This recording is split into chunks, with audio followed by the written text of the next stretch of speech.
You are about to opt in to Monerotopia, a show for the Monero community where all are welcome to join. From noob to maxi, no matter what bags you hold. Just sit back and relax to the sweet sounds of Monero's latest progress. Or if you're feeling inspired, join us on stage. Remember, the only thing that can stop Monero is a false belief that it can be stopped. And if you want to win the revolution faster, we recommend you remove your XMR from all custodial exchanges immediately. Warning, voting accidents are common around here. Don't forget to properly secure your private keys. Monerotopia starts now. All right. Oakley dokley. Cheerios. Happy New Year. Happy New Year's Eve. It's a big year this year, right? Yes, Went it by was. Fast. It went by super fast. Cheers. Cheerios.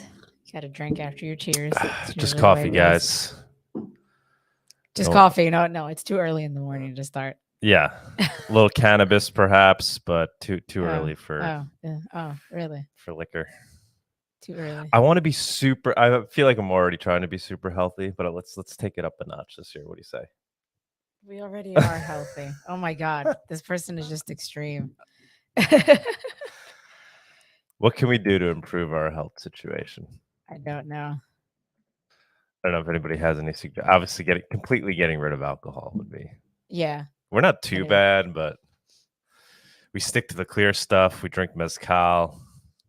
It just tastes so good, right? It does. It feels does. healthy. I feel like, It's like once in a you while. get all it's that lime okay. in there. You know, we don't put any sugar in there. Just straight It's up. just really straight up. So I don't know if that's Yeah. good or bad. Like straight. There's not even like seltzer or anything. With a lot of lime squeezed in it. I don't know. Obviously, it's not healthy. Well, it's not healthy, but from time to time. But in we wake moderation. up pretty decent, right? Yeah. Better than wine, I feel like. Wine really gets you sleeping. Yeah. I'm down to you want to try to completely kick alcohol for a period just to see what We could talk about it. see how it goes. It's nice on Not a a terrible Friday idea. night, right? A Thursday night. Yeah. It's like on the weekends, but we'll see. Yeah. Happy All New Year. Happy New Year. Anyways, let's get What this other going. big changes can we do for the year? Well, it's been a very long year, so I feel like this year. Long? I thought it was fast. I thought we just said it was fast. Now you're saying it's long? Well, I'm sorry, I take that back. It's just a lot went on this year. So Yeah. I think I was just like reminiscing. I'm like, oh, what? Like lots of things happened this year. But yeah, it went by fast, but it was a lot of things. Yeah. So I just find that. We had Monerotopia. Oh, we got married. We got married. That's what I was thinking about that yesterday. I was like, holy shit. That was a whirlwind from the beginning of last year, right? We had New Year's. I started my new job, or I had to go in on New Year's Day. Yeah, this year you're talking about. Yeah. Yeah, right? Yeah, this year. And that was intense. And then we got married. We had 2 weddings. We have 2 weddings and a Menertia. I was planning 2 weddings and a conference. So that was a lot. And then the summer, just conferences, going to conferences. And we're making progress, guys. Knock on wood. Now we got second Monerotopia coming up. Bigger and better. A little more adventurous, leaving the country, heading to Mexico. Feeling pretty good about it. Yep. You want to throw up the website? Yeah. I'll throw up the website. We'll quickly mention this. Yeah. I'm sure most people that listen already know. Monerotopia happening in May, Mexico City. Just buy your tickets and spread the word.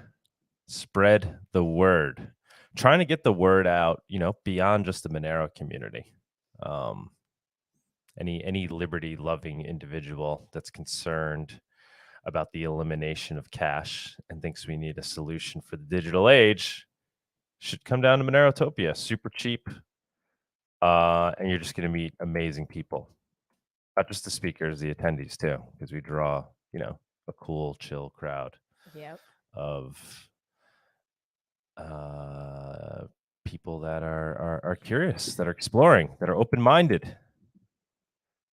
Not maxi at all, right? I'd say, right? There's really, there's no maxi vibe at Monerotopia at all. It's open-minded people exploring technology. So you want to go over the speakers? Yeah, I think we've said them all. The speakers I can't read it. Can you read it? Yeah. Co, Luke Parker, Andre. I don't want to butcher his last name from Zano. So what is it? So Co obviously is Co's Seraphis guys. Anybody that's been paying attention at all to Monero, I mean, Co is tremendous figure in the Monero community. He's one of the main devs / researchers.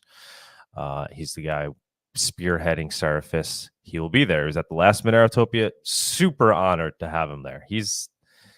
That's why we make him number one up there. I mean, he's super honored to have Co there. So anybody that's like, you know, maybe kind of a little bit noobish with Monero, you come down to this conference, you're going to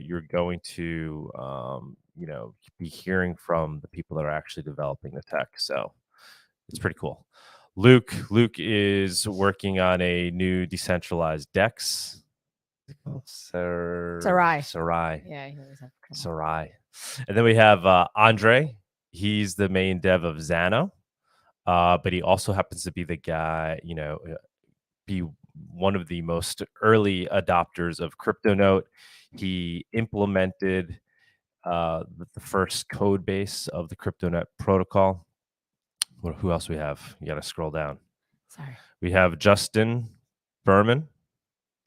He's a relatively new dev in the Monero space. We did an interview with him a couple of weeks ago. Highly recommend you go listen in on that. Extremely well versed in understanding the Monero code base. Studied it very closely for the last couple of years. Made some improvements to it. Super chill dude. And then we start to fill. We have Seth. So Seth in the Monero category. So these are all the Monero speakers. Obviously Seth needs no introduction. I don't know what he'll be talking about. Maybe more layer 2 stuff. If you keep scrolling down, we have ArticMine, obviously. So Artic is an expert on Monero scalability. He'll be there for sure. And then if you go to the non-Monero speakers, if you scroll back up, we have Derek. Derek is an agorist. We did a Monero talk with him. I don't know, maybe 4 months ago, 3 months ago. Yeah, something along those lines. Yeah, so during the summer. And he started the Free Cell Network. So he's going to be part of the conference where we're talking about growing an actual Monero circular economy, or building a parallel economy out of the current system. Derek is an expert in that. He doesn't just talk about it. He started Freedom Cells, which is basically based on that concept. It's not necessarily Monero based, but it's a group of people that have essentially are creating their own economy out of the standard economy. So super psyched to have him there, and even more so the fact that hopefully he'll bring in a bunch of his people from his communities, and they'll come check out Monero, so we can start to integrate these communities. Keep scrolling down. So also along these same lines of actually growing Monero usage, and talking about adoption and what we could do, we have XMR Family. He's an expert of local Monero. He's been using it for many years as a vendor, selling and trading Monero. So he has some good stories, some do's and don'ts, just another practical talk on getting people to onboard Monero. And then we have Ruben. Ruben is the new edition, the most recent edition. Yeah. The creator of Firo. He's part of the Firo core team, but he's the guy who started it all. He'll be down there. He'll be giving a talk. I don't know what he's going to talk about. I mean, he specifically said, like, Doug, I don't want this to be like me talking about how my coin does things better than Monero or vice versa. And I totally agree with him. We're inviting these other privacy coin projects, but we're trying to keep it professional, not maxi. And that's going to be the vibe. So it's like, come down, talk about your tech openly, and we could, debate it. We'll have people asking questions. So I don't even know what his talk is going to be on, something Firo related. But Firo has, worked on some things that Monero has looked at and implemented. Yeah, I mean, so that basically covers it for now. many For now, many we're potential, like we have a lot of, but I think honestly, because it's been the holidays, it's just, you know, people are enjoying time with their family. And I mean, yeah. that right there is Is a a pretty robust decent, conference to be honest. guys, stay tuned. Last year we had too many people on one day, so many. but we're gonna do at least 2 days, maybe 2.5, maybe Oh, we wow, might start pushing it Friday more. evening. You know what? Doug is gonna just do a week, And we'll do like 2 opening talks Friday evening, chill evening. Then people can go out afterwards. And then Saturday we'll start early morning. We'll go all day. We'll have the marketplace. like You won't have to nonstop. leave. We'll have the marketplace there. You'll be able to live We off don't want you to Monero. leave Monerotopia. We might even have a little second stage area because we've had a lot of other like people that have reached out where that they want to speak about. Yeah, we're not completely related to everything. We don't think, you know, it'd be good for them to be on the main stage just because not completely related to everything we're doing, but it would be cool to have them there. So yeah, it's gonna be fun. Yeah. So if you haven't gotten your tickets yet, please do so now, because the prices will be going up after the new year. Yeah, and reach out. I know people think it's like 5 months away. Time flies, as you can tell. 2022 flew by like that. So we haven't mentioned anything about places to stay because the hotels we called up, they're like not ready to reserve their rooms yet for the 2023, which is crazy. Like it's crazy.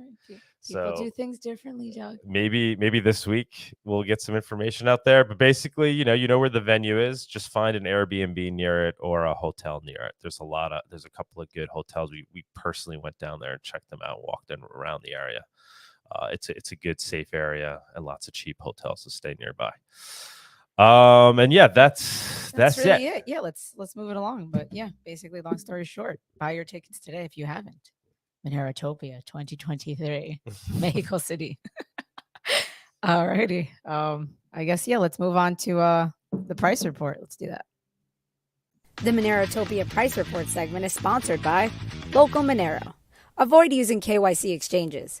Buy and sell Monero directly for fiat, peer-to-peer. Aloha, Bawdy. Happy New Year's. Happy New Year, man. How's it going? Oh, it's great. I heard you guys mention you hadn't started drinking yet, but this being New Year's, if you had, this would be like the one day you could drink before 12 and nobody would judge you for it. Nope.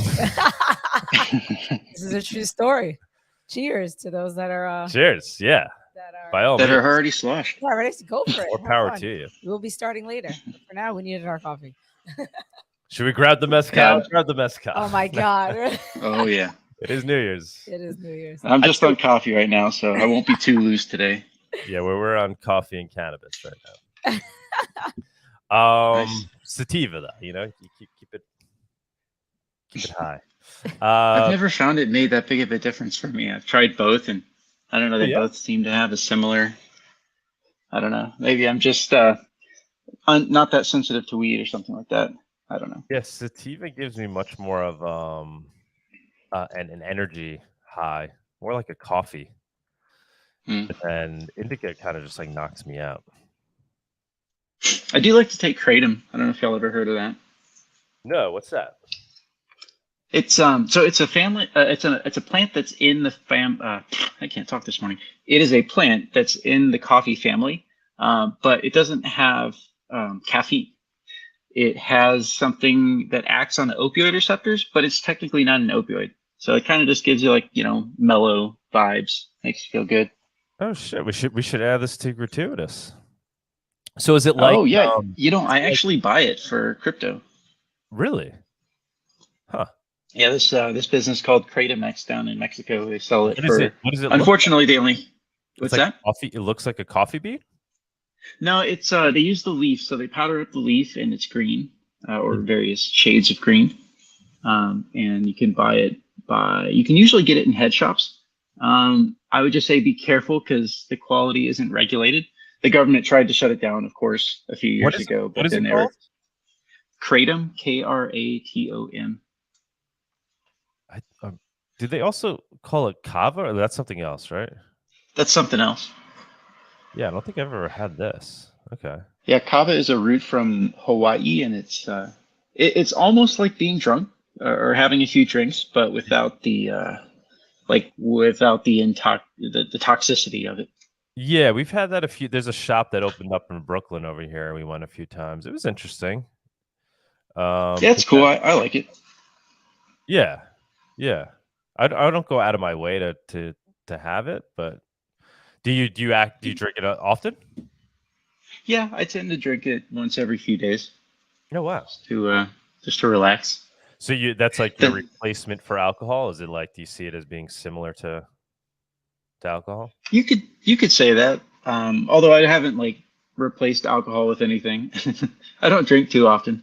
But yeah, I do like kratom. You have to be careful about the dosage. If you take too much, it can kind of make you feel a little bit woozy, almost like you have slight vertigo. So you really just want to take like a small amount, like maybe half a gram, 1 gram, and then only slowly take more until you can feel it. Awesome, man. Send me the info on them. Maybe we'll try to add them to Gratuitous. Yeah, that would be cool. I'm sure there's maybe we can convince the company I'm using right now to accept Monero. Yeah, cool. All right, buddy. All right, so take it away, my today, and I hope you guys enjoyed that as much as I did. So today we're gonna take a big picture look. We're going to look at monthly charts. We're gonna look at yearly charts. And the theme that I'm seeing right now is that there are a lot of conflicting signals. Things aren't not nearly quite so negative as they were a few months ago. Back in October, it was hard for me to say that the bottom might be in. There was just too much weird stuff going on. The charts didn't look right. And while some of that is still here, it's at least possible now. I think it's reasonably possible that we might have bottomed. There's a potential that that's true. Whereas a few months ago, that didn't seem like it was true. So because it's end of year, we're going to start on the macro stuff and we're going to start really zoomed out. So we'll just go top to bottom, left to right. And the first chart we have is the 10-year yield. So you can see that this is a lifetime chart going all the way back to the start of the Federal Reserve, 1913. So you can see that we, back in the 40s, during World War II, we actually had very low interest rates. And we hadn't gotten down that far until recently. And then you can see there's kind of like this bump and then up. And we're kind of on that first leg up if you wanted to try and make comparisons to the last time we were this low. And you can see that this happened starting in 1955, and then you had the 60s here. And that was all simultaneous with inflation starting to rise significantly. And then, of course, 1971, this was when Nixon severed the gold standard, and then rates just went through the roof. So looking at this chart, it would be hard to say that this is the end, that we're not going to go up some more. But there are good reasons that we might not go up too much farther, especially because this chart, more than any of them, is quote unquote manipulated. It's more so that the government sets the rates. Yes, the free market also determines them, but the Federal Reserve helps to determine rates through monetary policy. So this is an interesting chart. We can go back down to a shorter time frame and we can look at just this particular bull market. This chart is in a bull market. As rates go up, the value of the bonds goes down, and it also tends to have negative, recently in the modern era, it tends to have negative consequences for price. So you can see that we're basically in this channel right here, and the Federal Reserve is not done raising rates, but they're getting close. So it is possible that we do see another bump up in this channel. Yeah, because right now we're not, it's hard to say that. It's hard to say that this chart is going to break to the downside at all. This looks like a chart that's going to try and come back up to test the top of this range. The dollar index this is again the yearly, 12-month, 1-year candles. This is the lifetime of the chart. And there's really not a remarkable chart to speak of. But you can see, that we are, hang on a second. Sorry about that. You can see that we had this big wick right here, right? This is a pretty large wick to have on a single candle. And that definitely would look bullish. But again, when it comes to these currencies, when it comes to bonds, they are managed. So we might not need to expect to significantly go up here. If we do, that movement would probably start later next year.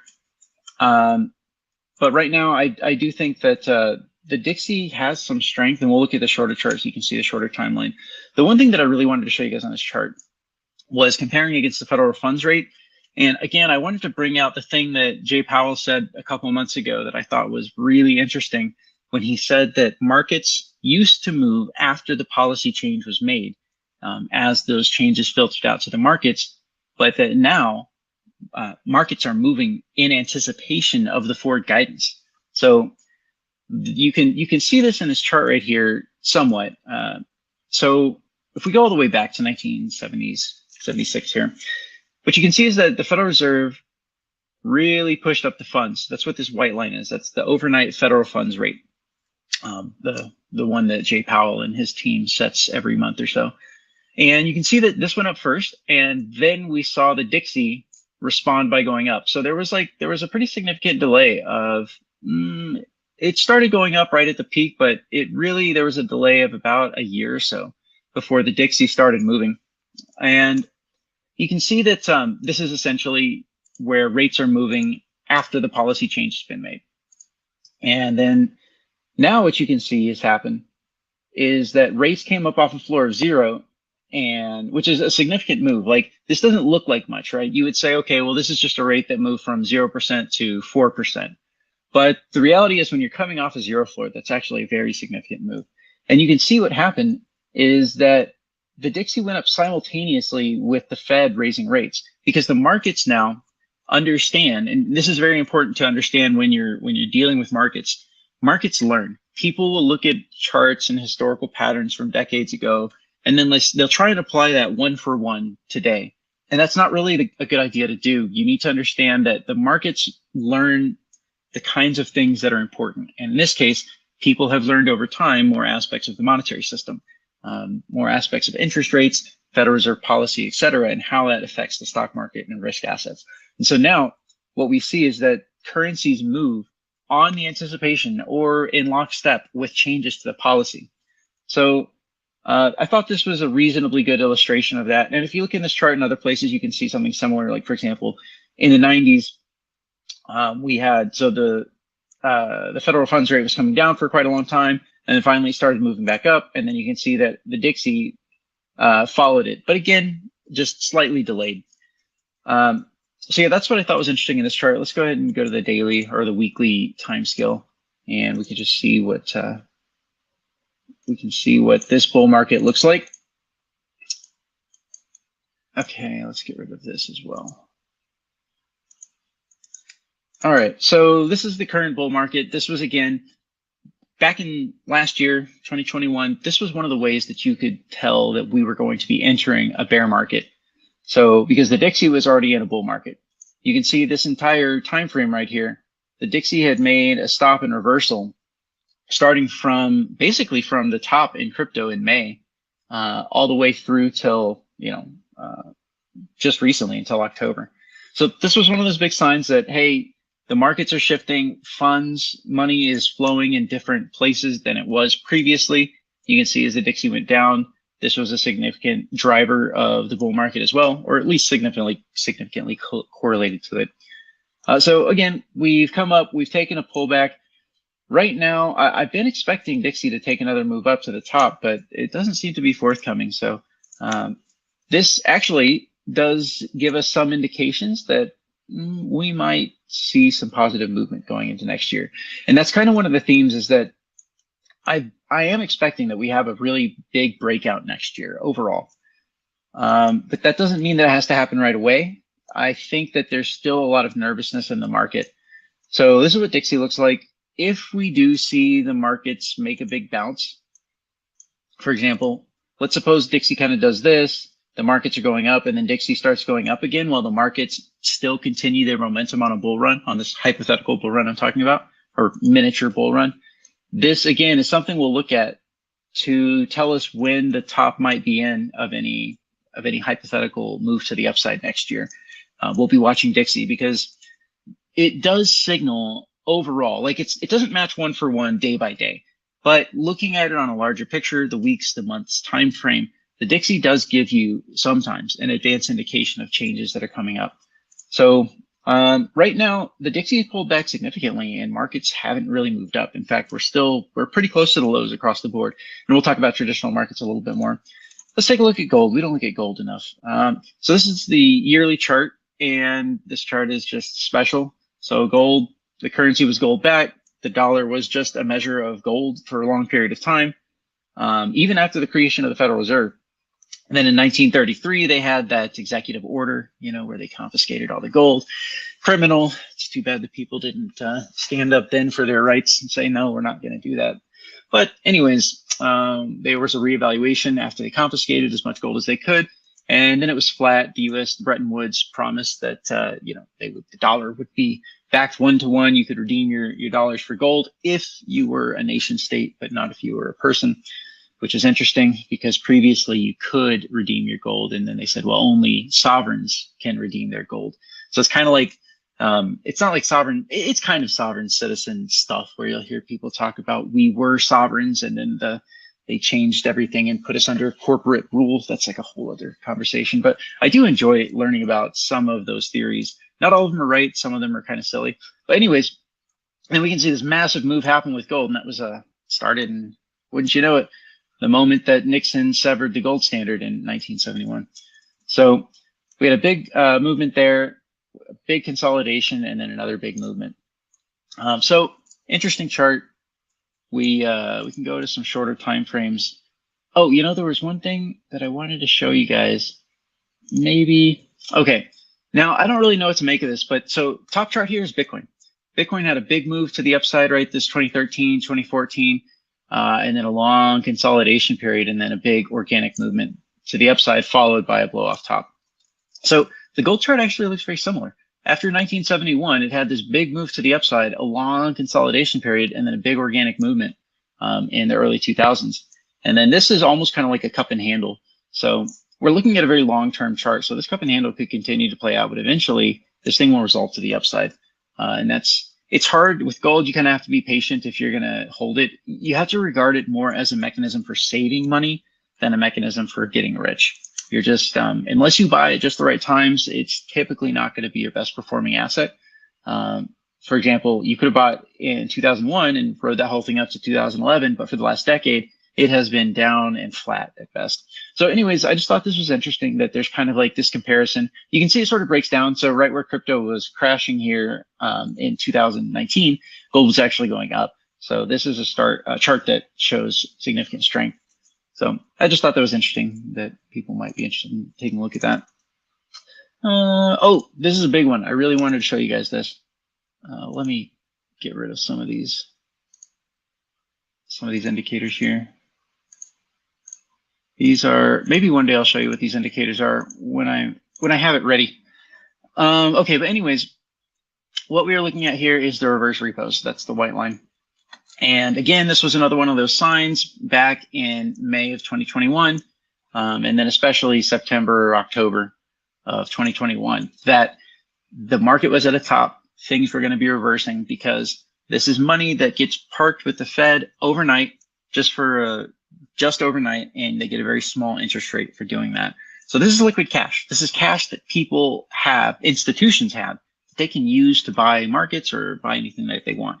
But right now, they haven't wanted to buy anything with it, and it's currently sitting at $2.5 trillion. Now, we had talked about this before and how it was coming down, right? That this was a sign that, hey, maybe we could be bottoming soon. Maybe we could get a reversal. I did expect that it was going to come back up. If you remember the past few weeks, I've been saying that we need one more pullback before the markets are going to actually go on any major significant runs, that we were at resistance. I think the last show that we had, that was the theme. That was 2 weeks ago.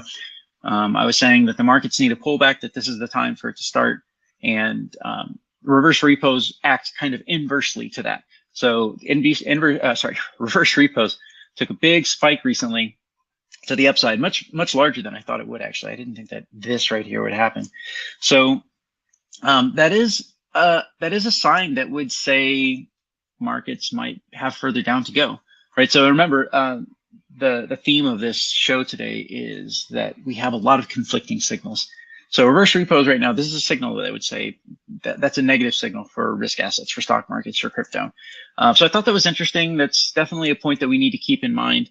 Now, this could also be kind of one of those like blow off wicks. In fact, long-term overall, some of those other indicators that you saw me erase at the beginning, they're somewhat kind of momentum indicators in a certain way.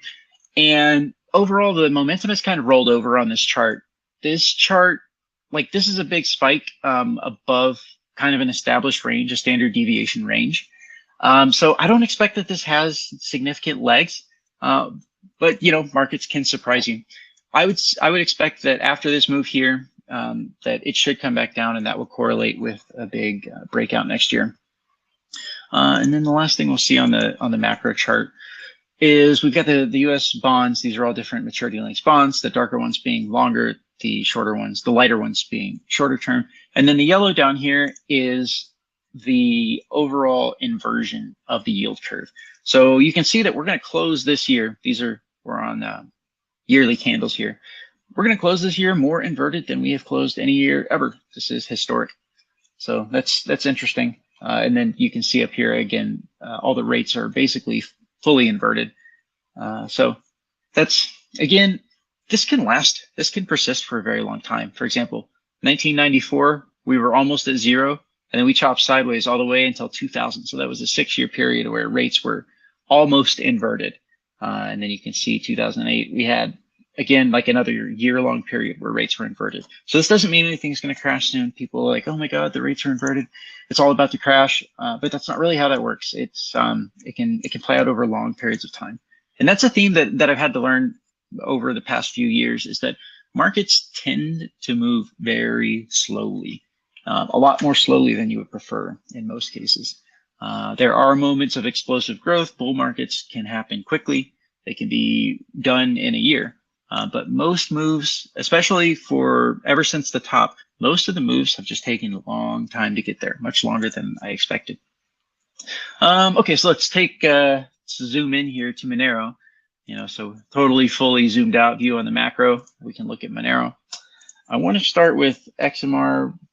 Actually, let's start with XMR dominance, because this is a nice chart. So if you remember 2 weeks ago, we said that there was this breakout here. We were at resistance. I thought, hey, maybe it could pull back. But then I said, you know, it's crypto. Stuff can surprise you sometimes. And sure enough, this one did. We closed the week right at the resistance. We closed the next week just above it. And then right here with this candle right here, what I was saying is you want to see it confirm. You want to see another close above that resistance line. And this wick right here, I'm not exactly sure what that was. I checked the Monero price versus total versus Bitcoin versus the majors, and there wasn't a huge dip of any of the other major coins, and there wasn't a massive breakout on Monero. I think this wick is probably just some kind of artifact from the way that TradingView does the calculation. You see that sometimes. You even see it on total occasionally. But the important thing is that we did close another week above this resistance, and then we really closed this. Well, we're going to close this next week, tomorrow, above this years-long downtrend resistance line. So that's a big deal. That's a big deal because it really means that Monero could go on a much more sustained run. Now, we're seeing this everywhere in the Monero chart. So, for example, we go to XMR BTC, and ignoring the recent data, this was a big sideways triangle that we had seen developing. Is really a lifetime triangle chart versus Bitcoin. And so ultimately, we did break out of that. This was a really crazy, weird way to break out of this triangle. So we came up, we came back down, we came up, we came back down, we came up, and finally right here, we confirmed the breakout of this triangle. So remember when I talked about just a second ago, I said you want 2 candles, or really you want 1 candle above and then the next candle to close above. And you can see why that's important, because we did break that right here, but then we came right back down and we had this waffling action for a period of time. So this is why we talk about once you break a resistance, you want to see it close above that to confirm that resistance. And got to give credit where credit is due. I picked that one up off of Gareth Soloway. I like his analysis. I like how he keeps it fairly simple and understandable. Vic he was one of the few. Vic is, oh, sorry to interrupt. Vic is saying No, go ahead. in the chat, he thinks his prediction is we'll see another 100% gain against Bitcoin in 2023. Whoa. That could very well happen. Right on. Yeah, I think that's actually quite likely here, quite possible. So we've got this ascending wedge right now, and let's so kind of we've been on the larger time frame. Let's zoom in. Let's go to the 4 hour. Okay. Yeah, so this triangle right here, this rising wedge, this is strength. This is a lot of strength. We've been riding the top of it. We dipped down, we just wicked there, and then we came right back to the top of it. This is exactly what you'd expect from an asset that's going to break to the upside of this. And if and when this does happen, yeah, 100% gain versus Bitcoin could easily happen. All it takes is something like seeing Monero at $300. Monero at $300 would get us there, and that's not an unreasonable. And obviously Bitcoin at its same spot, and that's not unreasonable. So we are at this resistance line. That doesn't mean that it has to happen now, but I mean, the longer that we keep pressing up against this 009 resistance area, that'll probably send us straight to the 0.011 area. So we can look at that, and you can see why I drew these lines. It's essentially the tops of all of these, right? That was the May 2011. That was the first rebound that we had after a very long bear market. So that's why this first line is there. And then the second line is obvious. You can see again that that's the area of horizontal significance. So yeah, I mean, eventually we are going to break this line and then we're going to go up. And if we went up there, that'd be a 30% gain. Let's see what 100% gain would look like. Can we get past Doug's 0.02? 100% gain would put us right below it. By Monerotopia. On Monerotopia. That would be awesome. We'd have a nice big party. That would be nice. Now, the thing that I wanted to show you guys here on the Monero chart is that there's the sideways triangle here.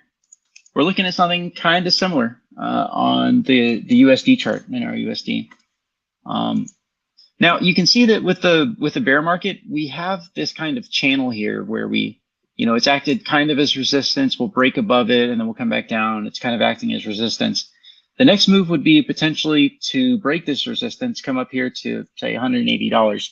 And then we want to break this line, and cryptocurrency looks very similar. But ultimately, the thing I wanted to show you guys is that we have these triangles that are developing in Monero, and this one broke to the upside. The Monero dominance is currently breaking to the upside. And then we've got the last one is the Monero USD chart. We've also got Monero versus Ethereum here. We're in this sideways triangle.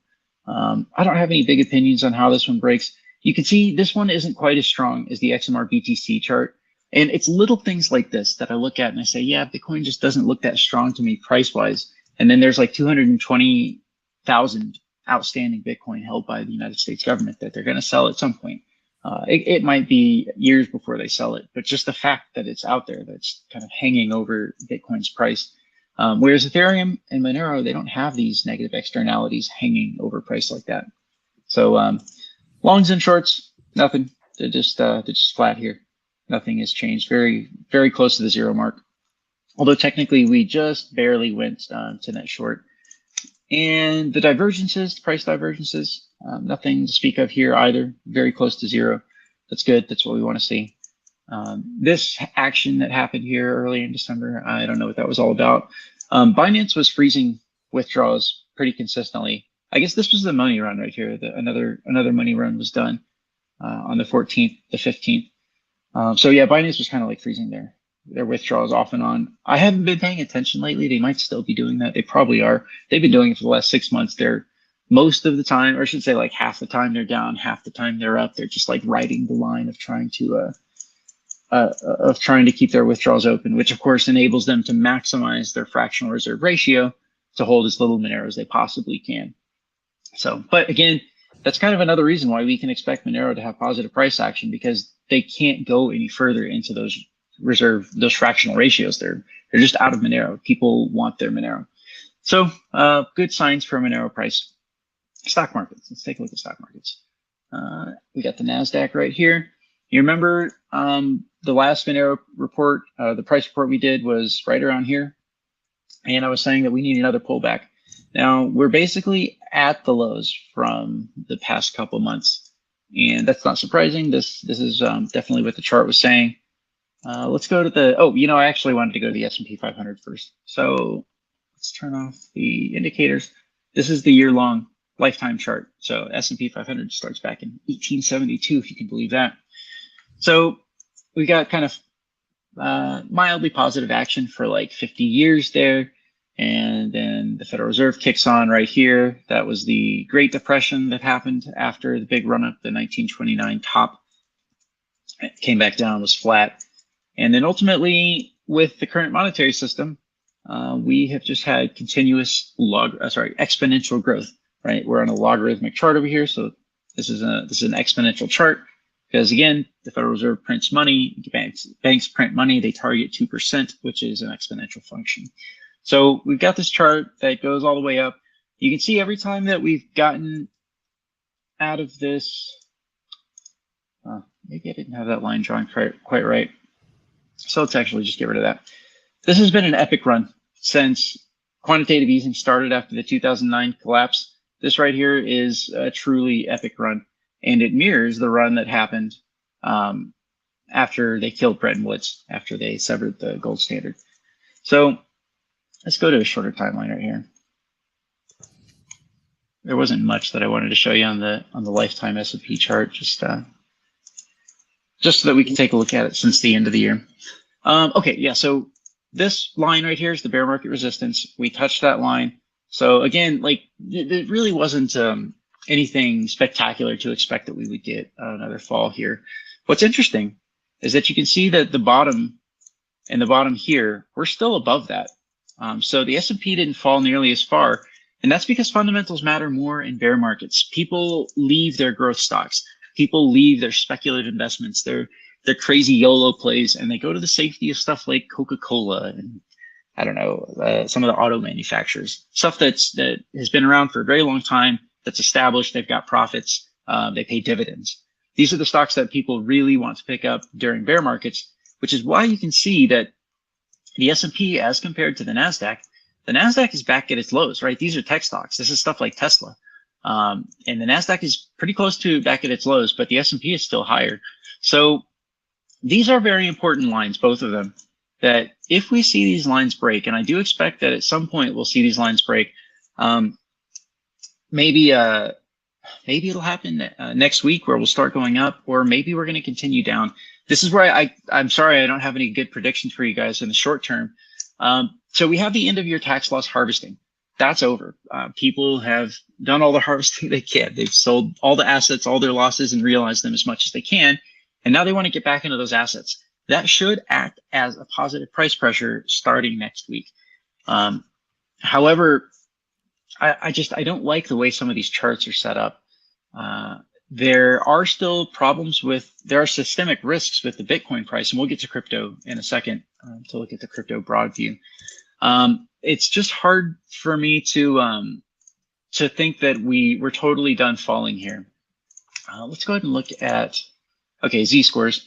So if you remember, we talked about Z-scores for many months here, and this is a momentum indicator. It's a lot like RSI, and essentially we're making higher lows. These Z-scores are all making higher lows here on the bottom, even as we're making slightly lower lows or almost lower lows right here recently. So ultimately, this is a momentum reversal indicator. We're getting divergence, and I do expect that we should break this line here at some point. Question is when. Maybe it won't happen in January. As I said earlier, markets tend to move a lot more slowly than we might prefer. This is S&P 500 and RSI.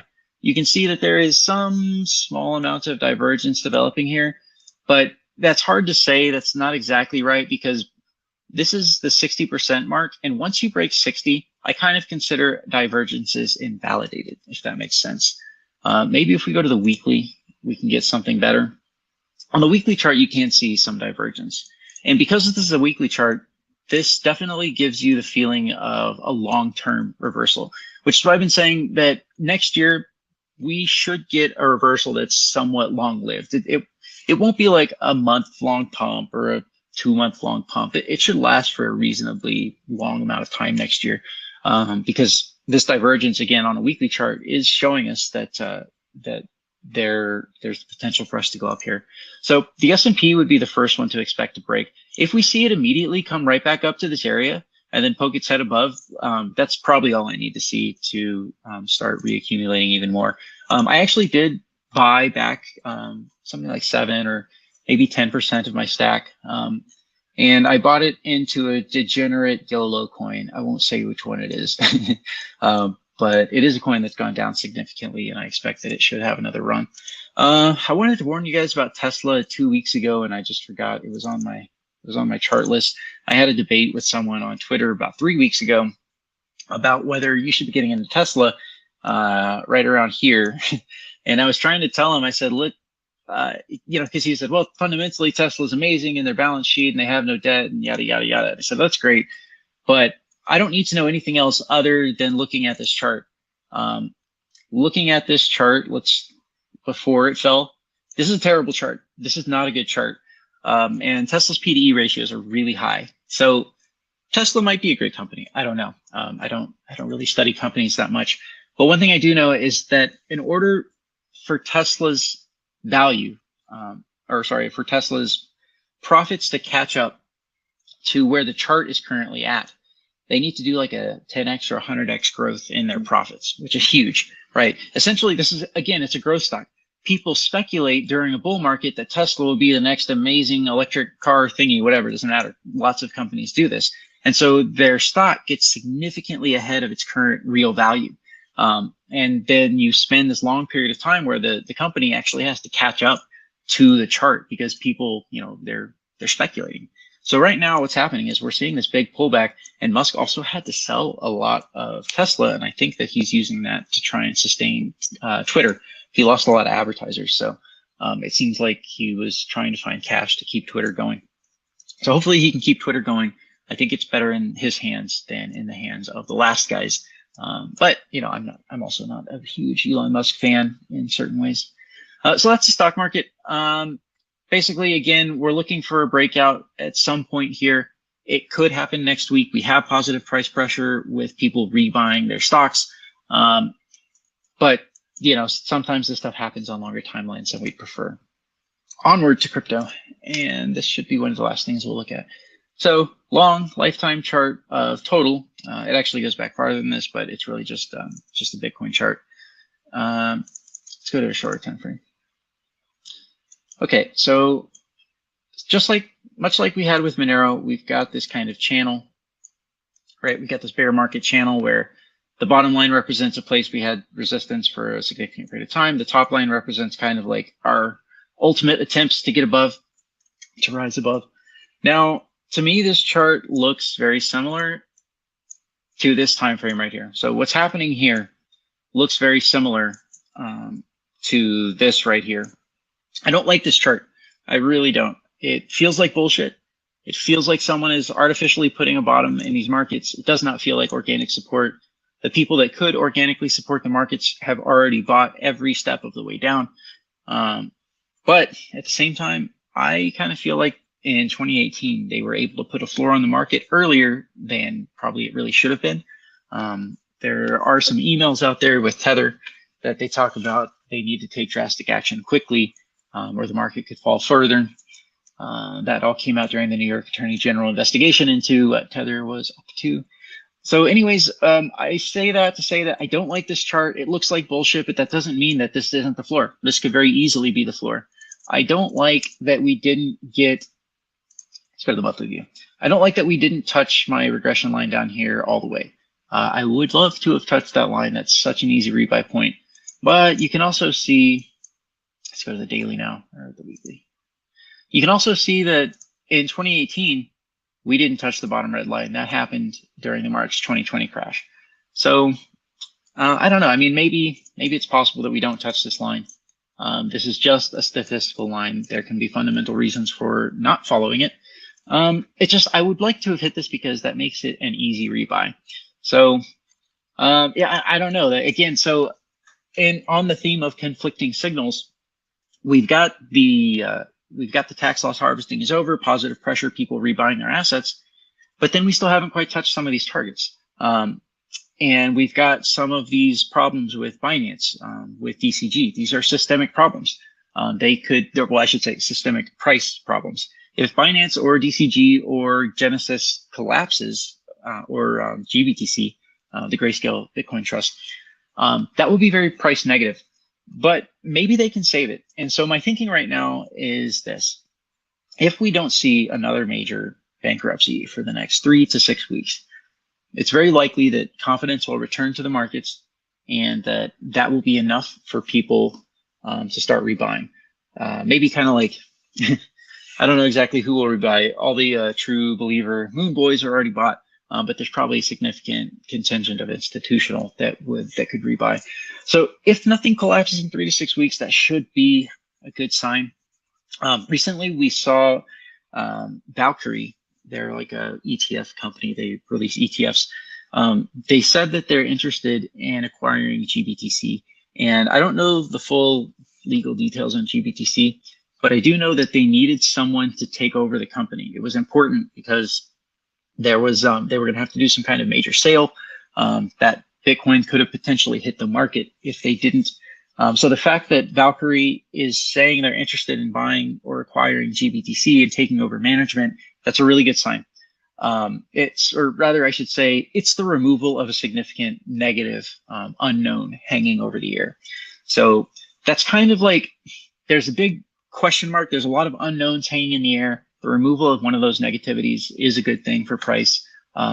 So yeah, overall though, my thinking is that it's time to start accumulating. I was very hesitant to say that maybe 4 or 5 weeks ago. I still kind of said, well, it might be responsible to buy a little bit, but I wasn't really so committed to it. But right now, I think it is the right time to start accumulating. You don't want to YOLO your whole stack. You don't want to go 100% in some degen play, but you might start buying 10%. Like I said, I bought 10% a couple days ago of my stack that I've been waiting to rebuy. So we'll just have to keep an eye on it. I'm going to be watching the markets pretty closely next week. If the signs start to develop positively, I'm very likely going to rebuy more. Monero is much stronger. Actually, let's go back to Monero. We didn't even look at the shorter time frame chart here. Monero is strong. Like overall, it's one of your best bets to not go down much further. That's a nice candle up here, all the way to the resistance. So, I mean, Monero is a good buy all around. It's actually probably one of your lower risk coins for actually getting rewards and not going down further. Bitcoin is probably your highest risk coin at this point. And then wow. Ethereum, yeah, Bitcoin has these negative externalities hanging over the price, whereas Ethereum stacking Monero right now. They're stacking Monero. That's absolutely true. So I guess that's about all I have for you guys. Market cap dominance, Bitcoin dominance is just kind of flat. Nothing's really happening here. Amazing. I expect that this could continue for a long time. So. Very, very thorough. Anyways, I thought you would have been out of gas from the last talk we did. You're still going strong, man. Well, we didn't talk too much about the price on our end of year review. So that was great. By the way. That was awesome. Thanks for doing that. Yeah, man, I had fun. And thanks for this, man. That was great. I might go back and watch this one. I was slightly distracted doing something. Okay. There. Yeah, sorry if I was a little bit long-winded here. No. I heard what I needed to hear. We're going back up to 0.02, so I'm good. That's what Vic said, and sure, why not? Bawdy, thank you so much. Bawdy, thank you, and have a wonderful New Year's Eve, and happy and healthy New Year. Thanks. Yeah, stick around. Happy and healthy New Year to you as well.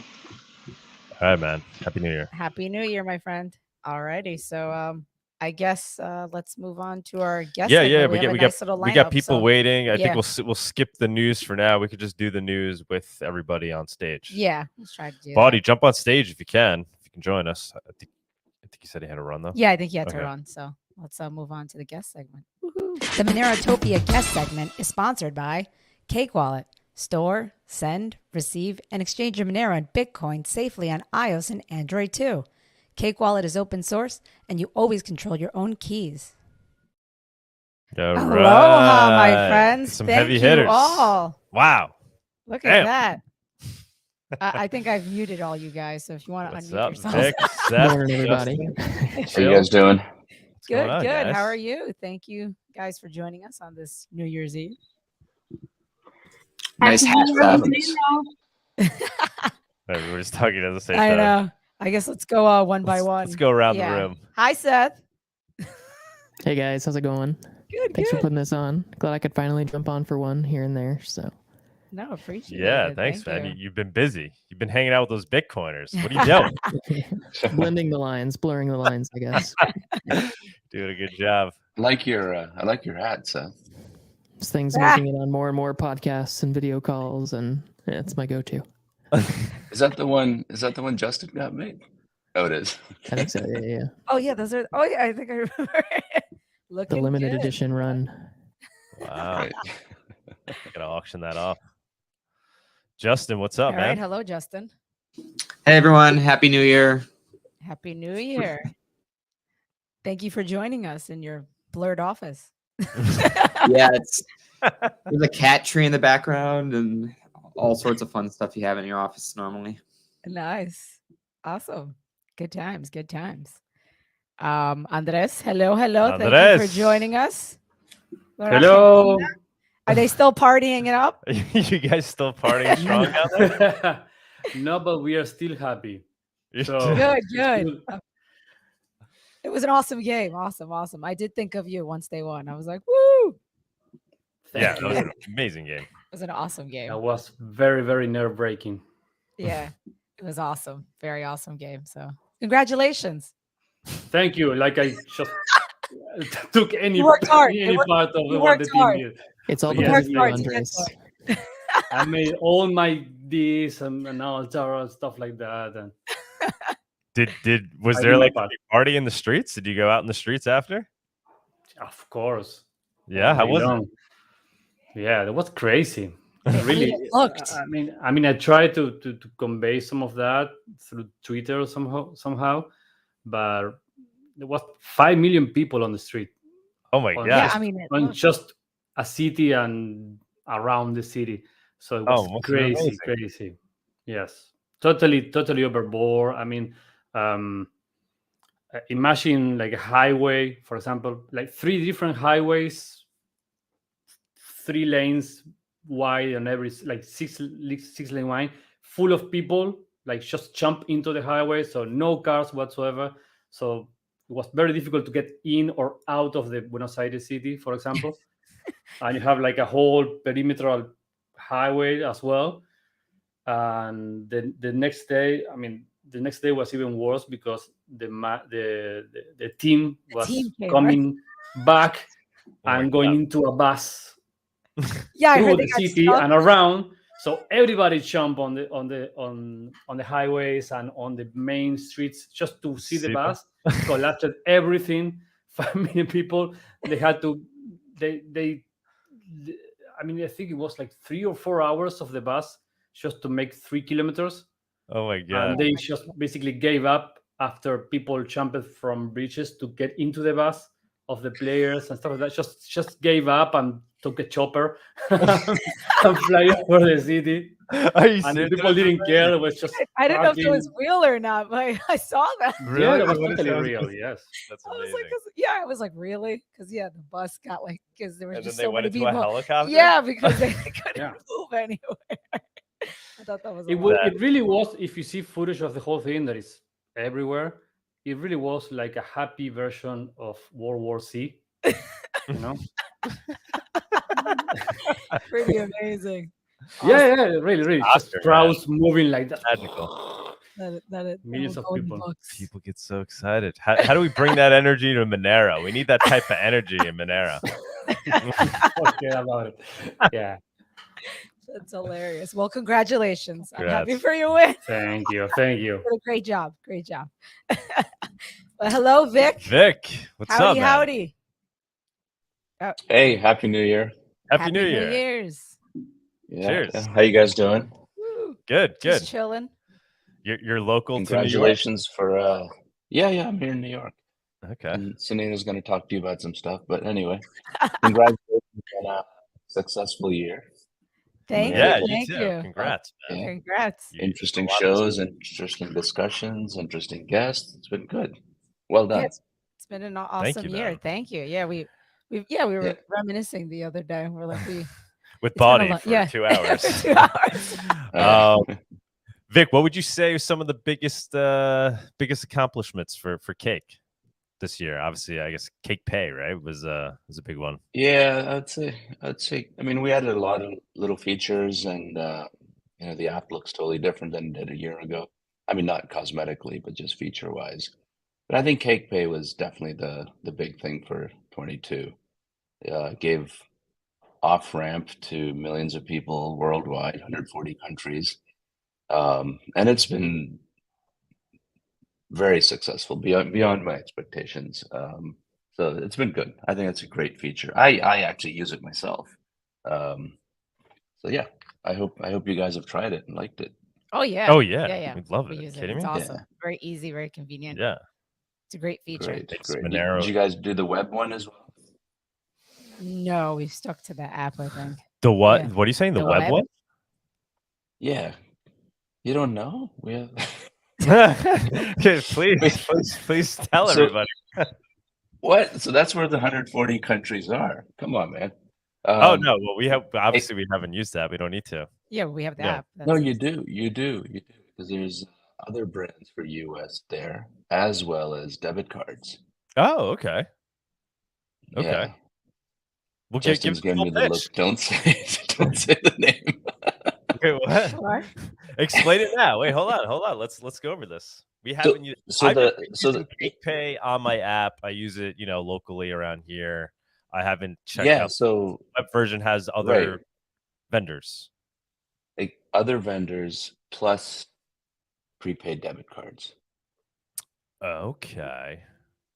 Yeah, for the US as well. So some big vendors, some very big name vendors, which aren't on the app, are on the web. And in addition to those other vendors, there's debit cards as well. And I think you can buy up to Justin, $1,000 debit card. Each debit card you can buy $1,000 worth.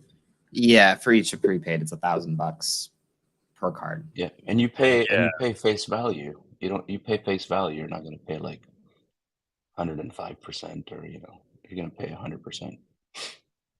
Yeah, that is amazing. I So- haven't used that yet. Yeah. Yeah. Yeah. No, I know. You guys had introed it. Yeah, I haven't tried the. So you could essentially buy them anonymously, right? The prepaid debit cards. I mean, it's pretty anonymous. I mean, you put in your email address.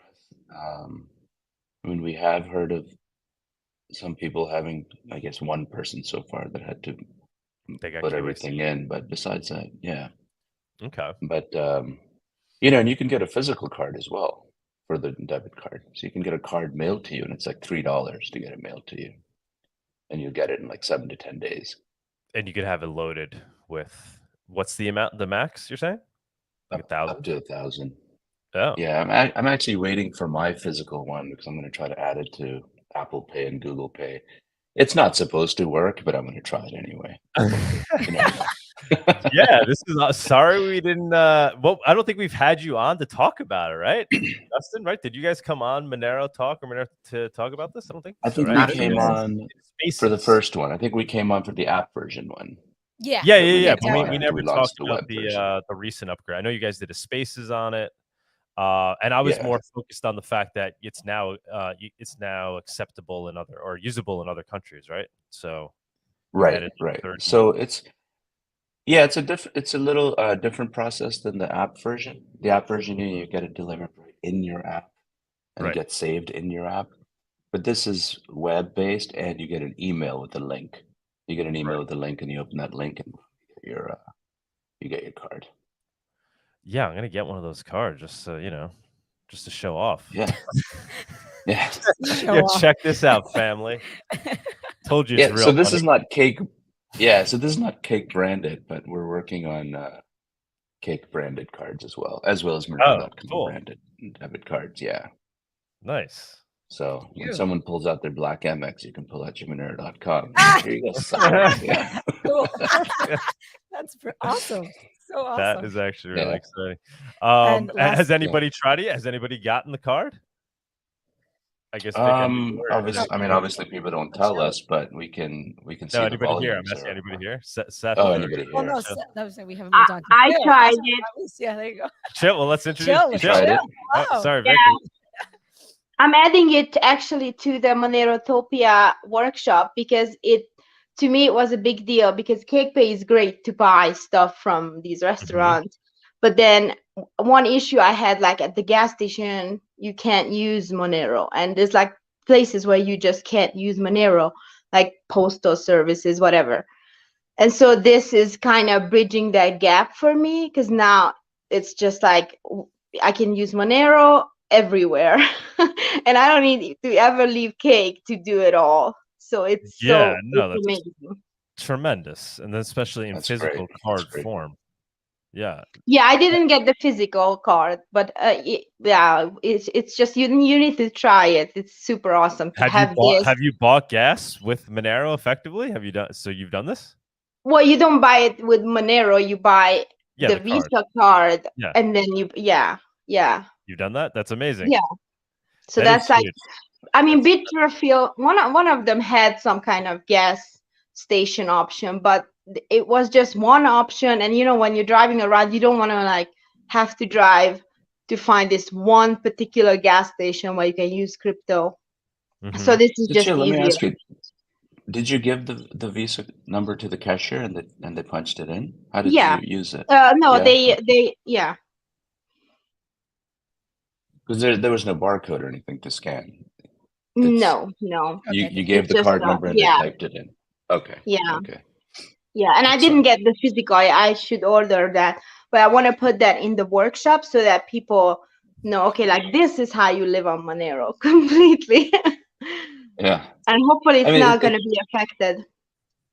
Yeah, what I found also is it depends on the cashier. Some cashiers don't know how to type it in, Takes a while. That's happened to me as well. Like, here's the number. They're like, Yeah, "No, I don't know." nobody's Well, yeah, no one's sitting used there to doing like, that yeah, in this day and typing age. it in. Yeah. That is That's amazing. good though. to work for you. Yeah. So is one of the 30 countries Mexico? I think I had asked you guys. I forget what the answer was. 140. Answer. 140 countries. And Mexico is definitely one of them. Sweet. So The one we're caveat for Mexico is that the card's USD denominated, not MXN denominated. So there's a Right. 2% fee when you have to pay MXN, just to be clear. the exchange rate fee. It's not our okay. charge. Okay. Yeah. But You did but that. it's picking up there. Yeah, we're sponsoring a show. We started sponsoring a show in Mexico. He was on the Twitter space a couple days ago. Oh, who is And it? Aaron Bitvenue. Okay, we should It's have him in get the it's a word out about Spanish. Monerotopia. Does he know? He's in Mexico City? I don't know where in Mexico he is, but we met him at the Litecoin convention and signed him on. And Oh, he's very like cool. a huge Monero fan. So I think because of his show, we're seeing a lot of activity in Mexico now. That's amazing. Just in terms of downloads plus the CakePay cards. It's been good. Now, for using, like when we say using it in Mexico, you're getting that on the app, right? Or is that only accessible by web? That's the web. Oh, that's the still app web. version's only for US. Yeah. Oh, okay. Yeah. When And you guys just to be, that's not intentional. Like the only reason web exists is because this is the only way we could get it out quickly. Yeah, I And so got we're you. gonna circle back around to bring all this stuff in a better form in the app while we're waiting on some other people to catch up for us to be able to actually integrate it. Yeah. And it's a different partner, and it's a different partner, and just their delivery is different. We just have to build it out. It'll take some time. I love it. Amazing. Yeah. Shit. Good. What's left? Paying rent. Paying a mortgage. Yeah. Paying a mortgage. That would be good. That would be good. Yeah. Pretty much got it covered. Is that your goal Yeah. for 2023? Car payment. Yeah, it's funny. We were just making our let me rephrase. I was making my wish list for 2023. And what else is on there, Vic? What do you got? But I think the mortgage would be good if we can That would be go amazing. to find out who the biggest one. Like go to I don't know who would do it. Who's the biggest mortgage provider in the U.S.? I guess Chase probably, right? Try to convince them to take Monero. Who knows? All right. Are they taking Bitcoin yet? Is that anybody doing that in that fashion? I don't think so. Yeah. I Okay. don't know. That'd be huge. No. There you go. We'll have the same conversation next year. Imagine. And we'll see if. Wow, that'd be big. If you You guys were can able- pull that off in 2023. Yeah. I'm making my car payments. Oh, that's a good one. Car payments. Our favorites. That's freaking awesome. That'd be excellent. Yeah, then we got a bunch of other stuff on the list, which you know me, I don't like to announce before we actually launch, but there's some cool stuff coming. You guys will be excited. Helps out Monero. Like what? No, like super cool. Like, can you give us a hint? Ooh, the suspense. Like what else is there? I mean, spend Monero. What Is can it you what does it have? What does it make easier? The spending of Monero or all right, I won't. It'll be both. It'll be spending of Monero will be easier, acquiring Monero will be easier, trading will be easier, trading will be more decentralized. Things like that. The trading, yes. Okay. Yeah. I mean, more and more, as we know, with everything happened this year, and the Monero folks have known this for years, but just continuing to rely on centralized, even though our centralized partners have been amazing, Change Now and Simple Swap and all these, they've been great partners. They've been steady. But I think, especially in the Monero world, a lot of people want a decentralized option.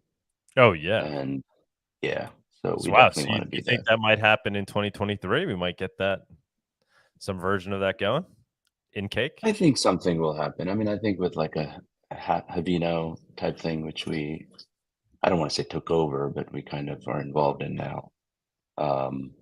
Along with what Luke is doing with Serai, I think something should come out of it. Yeah. So exciting. Yeah, it is exciting times. Too bad Thorchain, right? Are they completely out of the adding Monero game, or is there I think they want to. I think there's just there's lower hanging fruit they can go after. And honestly, it goes beyond my technical understanding, but Luke, the reason he went on to build the Serai thing, because he feels with the lockup time and whatever the 20-minute block thing for Monero, it's just not going to work on Thorchain. And again, this my non-technical understanding. Maybe Justin or Seth could probably answer that better than I could. So, I mean, Justin and I chased Thorchain for 2 years. No. Talked to people quite often and did so much stuff, even paid for some audits and things. But I don't blame them. There's other well-known coins out there that they're going after, and that's fine. Build out the platform more. But I think Monero's time will definitely come at someday. Yeah. If not, we'll have Vino and Serai. Yeah. I think their latest thing was that they weren't comfortable with the privacy of Monero being on Thorchain. Right. Essentially, they were scared of regulatory risk and decided that they didn't want to implement it, and essentially said, if someone wants to fork Thorchain and do it, go for it. So yeah, that was them bailing in the wake of Tornado Cash. They basically washed their hands of it and said, we don't want to touch things that do privacy. Yeah, they had a debate. I mean, even a year and a half ago, they said to Justin and I, why don't you guys just fork this? But, yeah, they've been very non-committal. Yeah, I'm surprised after their debate in the community that they decided to collectively thought that, it would be a better decision to stay away from privacy coins. That's pretty sad that's what the Thorchain community represents. If you're in it for money and not decentralization and not open access to privacy, it can turn quickly. Like a lot of the true colors that people show when things like Tornado Cash happen. It puts a little bit of pressure, even if there's not actually pressure on them. It makes them start to think through, what do I really value here? And I think, unfortunately, some projects decided that they really value more regulatory safety and money making rather than ensuring people have access to privacy tools. So thankfully, lots of others stood firm and spoke out and are staying strong. But yeah, it I think helps to clarify some of the wheat from the chaff. Exactly. Yeah, that guy Chad Barriford, he's a good dude. We've had him on a couple times, and he was with you at Monerotopia. We're gonna try to get him down because he was fighting on the let's add Monero side, right? He was a big proponent of. I think so. It wasn't like there were people in the community on both sides, so it wasn't like a unilateral thing. But the overall, I think, decision from at least some of the leaders in the Thorchain community was bailing on Monero. But that's not to say that nobody in the community wanted to still list Monero and handle it. You would think they'd even want to do it just because, I mean, it gives Thorchain a stronger use case too, right? Because now you're using this decentralized exchange to go in and out of Monero. I think you would have quite a bit of volume going in there. I should message Luke and see if he's around. He can maybe give an update on. That's all right. Oh yeah, get him on. He's probably working on it as we speak. Seth, Seth, what was your kind of best moment of 2022 for Monero? What are some of the things that stick out for you?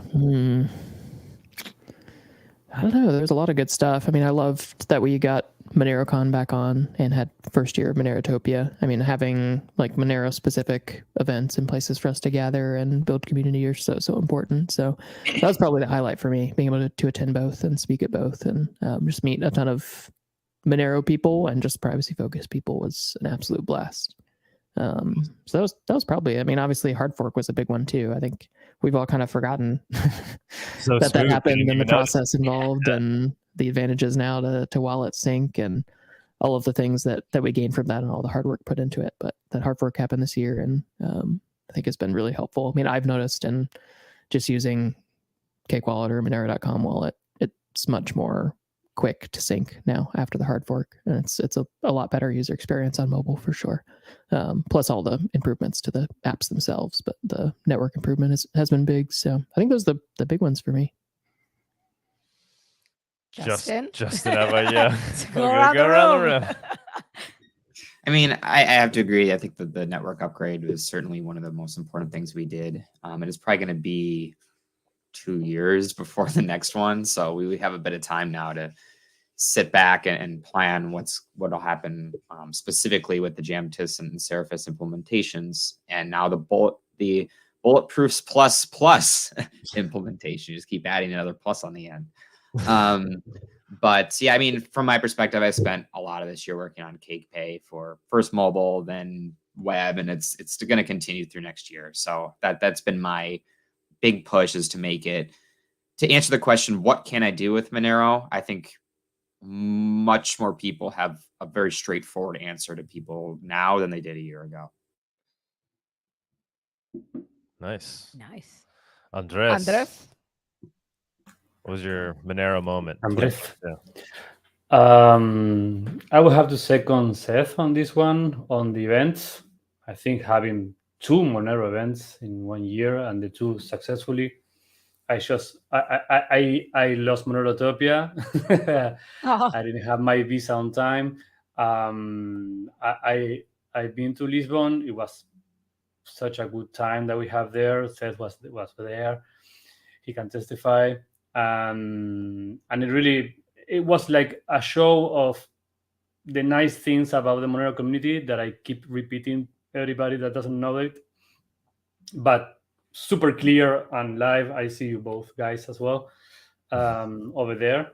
That the fork is a non-event, luckily, because everything went smoothly. So it's easy to forget about it, but it was big. And I also think a good thing that happened this year is the overall madness and bear market and crypto crisis, everything's going to hell, treated Monero pretty well. And I think some people that were into Monero before got a bit interested because of that. Why is this coin not performing that bad. Maybe it's not such a shit coin, maybe. So I think that was a very it's nothing that we did, but that we can take credit for. But I think it's a nice thing that we saw this year, and that's a good. What? Hello. What happened? What happened? Oh, okay. I see. I don't know what happened. Okay. We're still going live, right? No, I lost you on my computer. Yeah, because we're on two different computers. Anhdres, you think we'll see you down at Monerotopia this year? I don't know. It's in Mexico. It's interesting. We literally tried to move it closer to you, so you'd have no excuse. Yeah, getting better every year. You're gonna be like down your block. Come on, bro. Look, I don't know if I'll I can pick walk you up. that I'll far. drive you over there. I don't know if I'm able to walk. You have to come the other side of the equator. That would be easier. Come, man. Bring your people.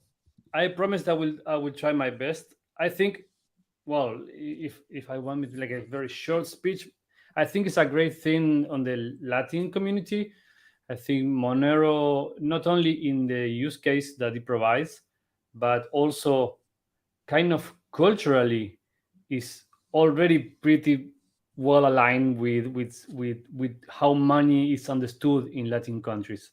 Mm-hmm. The way that we value privacy, the way that we value decentralization, and even the mining should be like doing it with commodity hardware, basically. With a lot of countries has restrictions on imports, like Argentina, for example, or they are crazy expensive and restricted. So being able to mine with just CPUs are great. So I think getting Monero content and Monero events closer to the Latin community is a great thing. So I hope I can witness that. Even better if you can manage to add at least some side stage, some Spanish spoken content or talks. To get local people interested in that. Mexico is a super important country in the Latin sphere, in Latin America in general. So it's like Mexico, Brazil, Argentina, the big countries. Mm-hmm. Yeah, one of the goals is the workshops, which Csilla is helping us put together. And maybe if you come, maybe you could help us out as well. We want to have like 3 levels, and the first being a beginner level for the locals, people that have never even heard of Monero.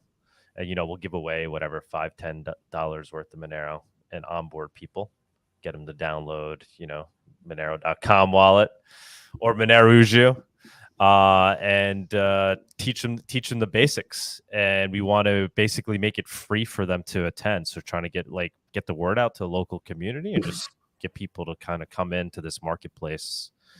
That's a good policy. If you can stand there like at the door, and if you talk Spanish, if you can manage to talk Spanish, you can enter for free. Well, we won't give them access to the talk area just because we don't want to make that too chaotic. But we're thinking the way this venue is, it's kind of open up to the city anyway, and nice. Yeah, it should work. It should work well. So we could just kind of have people coming in from the city, coming into the area. They could hang out. Have you given details on the location already? Yeah. Did we give location? Yeah. Is that information out there? Yeah. That information's out there 100%. It's on the Monerotopia.com. It's in Mexico City. You need to talk more often between you two. I know. Never. I think we have just. That's my resolution. Yes. We got to hang out with Vic more. Monerotopia and Cake Pay. Just go between you. He doesn't know. Yeah, we have no idea what he's going to do. Convention now? Too many things going on. But yes, hey, Anhdres. Go ahead. I have a question for Anhdres, if you don't mind. Did you see a couple days ago, or maybe it was yesterday, I put out some download stats of countries for Cake Wallet and Monero.com? Do you? Yeah. do you like for the Monero.com on Android? Brazil was number 2 after the US, which I was kind of really surprised. And do you have any info like that on Monero? Not that I'm trying to find out what Monero is doing, but I'm just trying to get a sense of how Monero is used everywhere. Sincerely, I haven't checked in a while, but I can check it now and I provide it to you in a couple of minutes. Yeah, that's interesting. Just curious. In the past, it was like a US. Maybe I'm mistaking some ranking, but it was US, similar to yours. US, Germany, the UK, Australia, as well. Not many non-English speaking countries, for example. Yeah, was like in the tail, but I would check it right now. Yeah, because Monero.com on Android, I was really surprised. US was number 1, fine. Then Brazil, Russia, India, UK, Indonesia, France, Ukraine, Nigeria. Probably the fact that it's Android has a lot to do with it as well. Let's try to bump it up in Mexico after Monerotopia, see if we see a bump in downloads.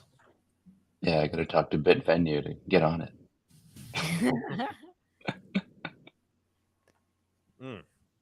So yeah, Anhdres, you should definitely attend, man. You could give it, welcome to give a talk if you'd like. Anything on Monerotopia you wanna bring up? Like, what was your kind of highlight this year, 2022, with developments in Monerotopia? Sorry, I have a few stats here just because Big asked. United States, as I said, Thailand, Germany, Netherlands, Iran, Slovakia, even Mexico, Ukraine, Italy, United Kingdoms. But what we have noticed, and it's still as it was like a year ago, that the states were big, and then everywhere. Basically, you have like a top 5. The following I can share like the numbers afterwards, but the following 4 or 5 countries is way smaller than the US, but the other category, basically the rest of the world, is as big as the US. So it's basically like half and half, the US and the rest of the world. Yeah, everyone. Yeah. We saw that as well. Initially, a couple of years ago, it was, like 70% US and other countries are 30. But now it's maybe down to all the downloads, like 40% or 50% US. Yeah. And so that means it's spreading more worldwide. That's exciting. And we had a lot of like organic. Sorry. Now we had a lot of organic contributions to the languages, the translations of the app. So maybe that's just one guy or girl doing it, but what we saw interest from in Japanese and several other like languages, and one of those was Thai. So now it makes sense that we have that. In Monerotopia land, this year was big on the whole funding stuff that we got near the beginning of the year as well for many future features. And what we have been doing most of the year is basically working on that with a bit of pause with the whole MoneroCon happened. But yes, that we'll be working all year on that. And I'm supposed that several of the features that we were funded were going to come out next year. In there you have the iOS app, the Psychic, and all stuff like that, Pocket Change. And awesome. We'll be working on a couple of small features that nobody asked for because that's the way we actually do things. And probably most people won't care, but it is fun to geek out. What are those things? You will see probably very soon. Okay. It actually makes no sense, but it works. It works in 0.0001% of use cases. If you are like I told people that I've been using the command line wallet. People like Justin seem surprised that I haven't done it before. That's a good thing about Monero adoption. I didn't need to before. So I'm testing like a very strange fringe case. I had to use the command line and I felt like a hacker. Don't tell people I actually put hacker music in the background to do it. Just because, like, you just had the Matrix thing playing in the background behind you. Yeah. Actually, I'm on talking, but yes, it's kind of like Get a hoodie on and the fox mask. I would put a hoodie on if it wasn't so hot here. It's like 34 degrees. See, but yeah. I gotta try that. So I know you don't need to, but I've always been the person to prefer it. Luke, what's Hello, up, Luke. man? Nothing much. Just thought I would say hi. Some bald dude invited me here, said there would be cake.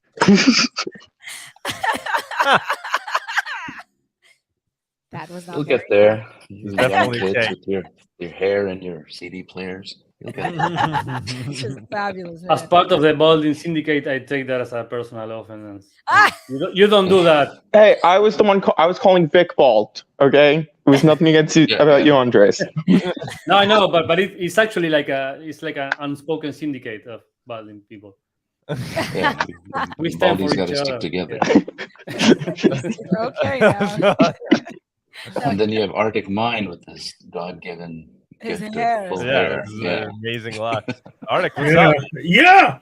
Well, there was actually a couple of interesting things. I noticed the impact of retail sales. So you could try to detect the impact of retail sales by looking at a surge in transaction activity on certain days of December. So that was really interesting. Basically, you'd expect it to fall drastically on Christmas Day. Mm-hmm. And then you expect it to peak earlier in the month. So that was kind of an interesting thing that basically it's part of what you do for to try to understand. Like Visa is about 16 times what they see from the peak to the regular, and it actually has an impact on scaling, on how you design the scaling in Monero. So that was kind of really interesting. So you're saying we did see that? We saw what? Well, you saw an indication of it. I looked at, if you just looked at the transaction rate, and you actually superimposed Bitcoin Cash on top of it, and I got total correlated statistics, that there was a drop on Christmas Day, and also a peak just before Christmas. And then another peak in early December. It's not as pronounced as what you get with credit cards because we have a lot of trading activity and investing activity, etc., going on in Monero, which is not retail. But you can see the inklings of it on the actual, average number of transactions per day on the blockchain. Beautiful. Arctic, what do you think? What's your prediction for 2023 with regards to transaction count? What do you think what do you expect we might see? I mean, I was actually, we've seen a flat transaction count basically for the last 1.5 years. So I would not be surprised if we see a significant increase. Historically, we were seeing like a 2 to 3 time gain a year for a period of time, and then it kind of flattens out, and then you see the upward trend. I would, especially if there's any kind of movement in price. And by the way, I completely agree with Bawdy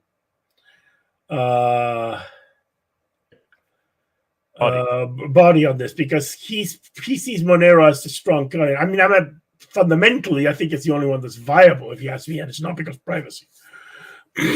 So that's another story. But if the market starts to get back to fundamentals, and I think it has to, then Monero is going to have to make a move price-wise. That's just how I see it on the fundamentals. And Bawdy's analysis will seem to support a lot of the technical indications in that respect. And do you think we'll see dynamic block size in action in 2023? Probably. I mean, it's possible. I mean, we saw it for a while. I was expecting it sooner because we've had flat transaction rates.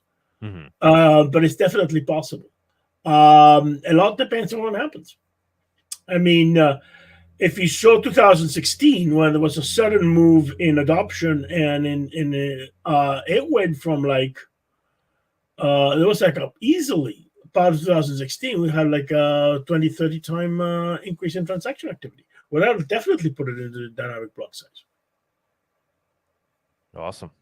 Yeah, so it's definitely the case. It's always very interesting because you're trying to look at when you're a dynamic block size, you should see a spike in December. If you get more and more retail, we should see a spike in December, which is actually has to be done as a surge on the medians. And this is one of the things that I was looking at because it involves fine tuning the surge capability in the short term median. Actually, to be honest, the ability of the network to suddenly increase 16 times in transaction activity over a relatively short period of time, like a couple of weeks or something like that, and then drop back down again. I was. I'm sure you're familiar with what's John Nash. Mm-hmm. And then he wrote a paper on ideal money. Are you familiar with that? I've heard about it.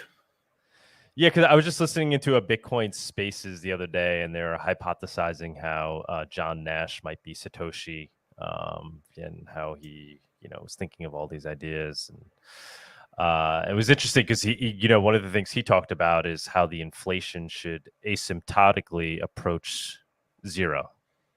But I was just curious if you had familiar with his paper at all, or any of his. No, I'm not familiar with the inflation argument. My argument with tail emission, and it's a necessary thing that you have to have at that level in order to secure the coin, as opposed to the macroeconomic argument of is it a good thing to have a disinflationary coin, which is what Monero is, because basically what you actually get in Monero is not disinflation. What you will get in Monero is going to be a constant number of coins, because the reason what happens is you get an equilibrium between lost coins and the tail emission, and that's the analysis that Peter Todd did based on Javier Smooth, which was one of the core team members' original analysis on the subject, and he actually wrote a very interesting paper on this. Mm-hmm. And basically, you predict that with a tail emission, you get this equilibrium between lost coins and the emission. So you have sort of a nominal money supply, which is what is being printed, what is being created through the protocol. But then the real money supply is lower because of these lost coins that cannot be recovered. Mm-hmm. But the problem I have with Bitcoin, and at the most basic level, is that it's not, they have not addressed the fundamental flaws with it. I mean, it's just fundamentally flawed, in my opinion, because of the falling block reward. Mm-hmm. And the more I look at it, the more I get the same result. Yeah, I think you're starting to see that be spoken about more in the Bitcoin community. I think it used to kind of be completely ignored, but now I'm starting to see more. Obviously, Peter Todd, but you're seeing more people talk about this in Bitcoin. But the problem is it's a painful realization, because what I'm basically saying is this thing is fundamentally flawed unless you break the most critical covenant, which is the 21 million block Bitcoin limit.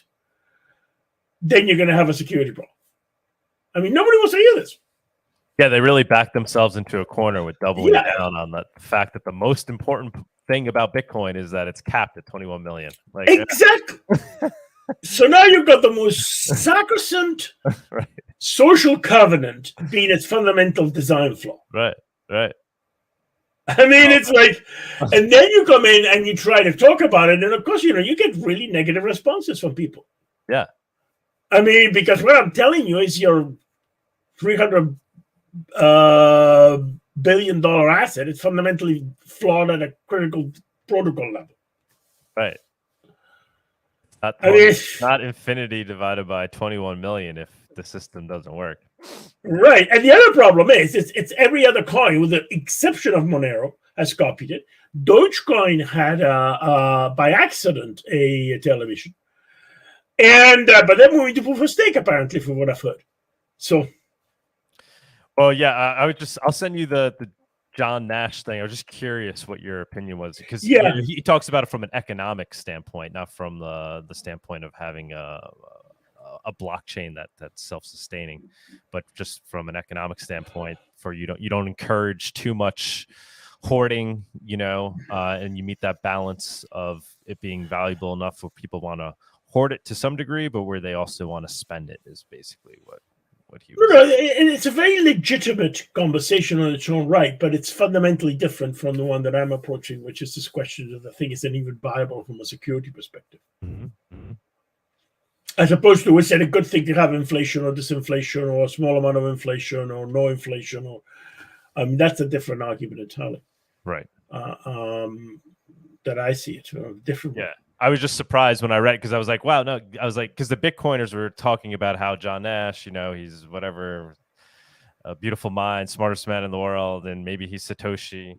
And meanwhile, they were interpreting their own paper incorrectly, because he was talking about it, that it should asymptotically approach zero in terms of inflation. And I brought this up in their conversation, and they weren't having it. I'm like, it literally, he says it there in black and white.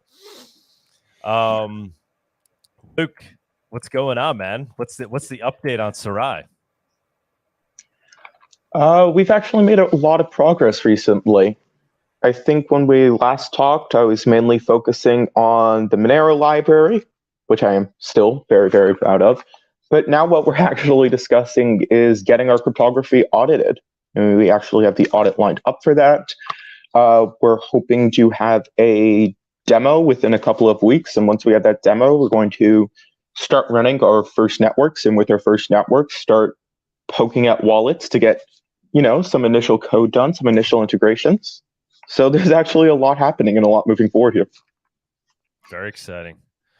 Do you have more people working on the project? Are you getting more contributors? We actually have had a few people volunteer, which has been great. And then personally, I've also brought on some developers. So it's a mix. Yeah. Now, I know you probably hate questions like these, but what do timelines look like? What can we expect to, So, right, we're hoping to have a demo in a few weeks. As in roughly 2 weeks, you'll be able to see Monero leave a wallet and get sent into the protocol do a swap and send out Bitcoin. That's our goal for a couple of weeks. Oh, amazing. All right. Yeah. It's obviously taking a lot of shortcuts to get there. There's quite a few caveats I could leave, but we're actually hoping to hit the demo phase within a couple of weeks. And then about that, we're looking at what we call ProtoNet, short for prototype net. And that means, I'll be able to run a node. We'll poke some other people to run a node, and we'll actually start working as a network. While there will be a bunch of caveats, sure, one person can probably walk in and cause whatever havoc they want. We actually will represent a decentralized signing process and a decentralized, accepting Monero process. And from there, we can start building out to testnet. Beautiful. Save something juicy for Monerotopia that you could reveal in May. Is this for your soundbite that I can regret in 10 years? It's gonna haunt you. All right. I think we're gonna have Tony jump up.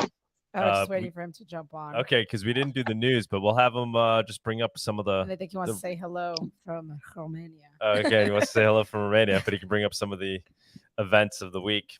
We could close out the year with that. Just waiting for him to come on, guys. Okay. Keep chatting. He's been waiting patiently on the sideline. Luke, you excited to come down to Mexico? Yeah. It's always good. Well, no, it's always We're not Mexico specifically wasn't my preference, but I'll note that the thing about Mexico isn't the fact that it's Mexico. It's getting together with all the people I know and love from the Monero community and getting to talk about it without getting kicked out of the dinner table. So I'm very excited for it. That's hilarious. That's a definite yes. Yes. Is Tony jumping on? I don't know what happened. He was waiting, and now he's kind of disappeared. So okay. Luke, what in your mind? Obviously, you're working on Seraphis. That's tremendous. But what did you see as some of the bigger developments in Monero this past year? Things that got you excited. I've kept an eye on Seraphis, and I've had plenty of thoughts on it. I haven't directly contributed yet. But Seraphis really does represent the future of Monero. It's Sorry about that. Go ahead. Oh yeah, Serai is what I'm doing. But for Seraphis specifically, it's a modular protocol that I have a lot of faith in and a lot of belief. I think we're going to end up with quite a few discussions on what comes after Seraphis, and I think I would say ZK snarks, or technically not ZK snarks, depending on what argument of academia you want to go down to, but basically complete and total spending privacy, not using a ring, not using the membership proof that Seraphis will likely ship with, but saying, I am any one of these outputs from the blockchain. And I think that's truly going to be great in the discussions for next steps afterwards. And we'll have to see how those go. Obviously, yes, I'm also excited for my own work, Serai, doing the most to remove trust from swaps and allow anyone to enter Monero. Awesome. Yeah. Anything else that stuck out as like got you excited about Monero this year? If we want to go back, instead of talking about what's in the future, but in the past, I've actually really appreciated view tags because they're dead simple and they kind of just sit there. But at the same time, they massively improve the efficiency of scanning transactions. And they're just one of the things that puts Monero as not just diehard privacy, but also user accessibility and making sure that privacy is accessible to everyone. Beautiful. ArticMine, yeah, I don't think we really asked you this question. What was like kind of the big moments for you in 2022 with regards to Monero? Well, for me, it was basically the issue 70 and the fact that we can have stable fees in getting the long-term median as the free zone. That was the big thing for me, because that's it was what I was working on. But what it does is it prevents the scenario of the COVID scenario where you suddenly have a sudden drop in activity because of a pandemic. Your fees don't go sky high, which actually was a problem before. And the classic scenario is, and I think Coy, when he raised the issue, was let's say you're at 100 times our transaction activity, and a pandemic comes along. Oh, he didn't use a pandemic as an example, he used something else, but then COVID came along right away. And so what happens then is your transaction rate goes down, and the fees skyrocket. Price hasn't changed. And that was a major problem that was resolved. And that was added in the hot fork in this year. So that was the big thing for me. Okay. Just want to put the word, anybody that wants to jump up on stage. If you want to say hello, say Please your do. favorite Monero moment of the year. On StreamYard. We're referring to people on StreamYard. Not the people in spaces. Not yet. the people in spaces. Sorry, spaces people. You just listen in. If you guys want to jump on, come on to StreamYard. Stoic, I see you hanging out there. If you want to jump on, say a quick hello. Join the StreamYard link. Is Tony jumping on? Yeah, he's in the process of turning on his computer. Okay. Apparently, he was like waiting for a while, and now when we're ready for him, we're not ready. But I guess anyone on stage, anybody celebrating New Year's right now, please jump on. Oh yeah, that would be nice. I doubt we might have. Anyone that's listening. Where is it New Year's right now? Where are we heading right now? I don't know. I gotta check. New Year's Eve now. It's like, for me, it's like just before 10 in the morning on New Year's Eve. Okay. Because I'm West Coast of North America, so we're kind of one of the last to celebrate. Not the last, but among the last. Yeah. Well, all right, I think Tony's ready. Tony's ready? I was like, I literally have nothing left to talk about. I mean, the year's over. I think we covered it all. But we'll get Tony up here? Yeah, we'll get Tony up here. I don't know. I think some people have to leave that are on. I think Vic said he has to go. Do you want to say goodbye quickly, Vic? Before you say bye-bye or finish? Okay, well, anyways. Okay, yeah, sorry. He's on the move. He's walking away. Yeah. Look, I'm done. So, Happy New Year to everybody. I think 2023 is going to be great for Monero and all of us. So I'm pretty excited, and it's really a pleasure to know all of you. Seriously, it's a great community we have. we work together, we work against each other, and it's wonderful. So I value all of you and everyone that's listening. That's great. Thanks, guys. Oh, that's and so sweet. Cheers, Vic. Cheers. Cheerios. I was drinking before, so It's like now the emotions come out. yeah. I love you guys. Crying on air. So Selena, let me know about tonight. Yes, we'll do. We'll Okay. Text you after the show. But thank you for joining us. Say hello to Yep, everyone. definitely. Take Cheers, care, man. guys. Day. Maybe we'll see you later. We'll see you later. Yeah. Yep. All righty. Let's move on to the news segment quickly. And now for our weekly news segment. Dude, I was trying to keep you, but I guess you need to leave. Andres, you gonna run? Yes, I should leave as well. Wants to go eat. 3 p.m. here. I'm getting ready Eat your for lunch. tonight. Yes. No, I eat my lunch first, but then we have to prepare stuff. Enjoy. I'm sure you'll be celebrating with all the millions of Argentinians on the street still. Yeah, I don't expect that many fireworks because I don't think there are many left Yeah. at this stage. But For we all will the see. celebrations. Everybody's tired from I know, celebrating. they're like, it's just another day. Yeah, probably. It's just like, oh yeah, Happy New Year. We'll just be collapsing. Yes, collapsing from too much celebration. So yes. Again, Enjoy. Happy New Year to everybody. Some people are already living the future. I don't know, Australia, stuff like that. Probably is the new year. So that Feliz Año Nuevo for the Spanish. Yes, for the Spanish community over there. It's a big community, or the Spanish speaking, or Spanish community. Yeah, it's not the same thing. It's not the same. Okay, for the Spanish speaking community. So yeah, Happy New Year. Happy New I Year. hope.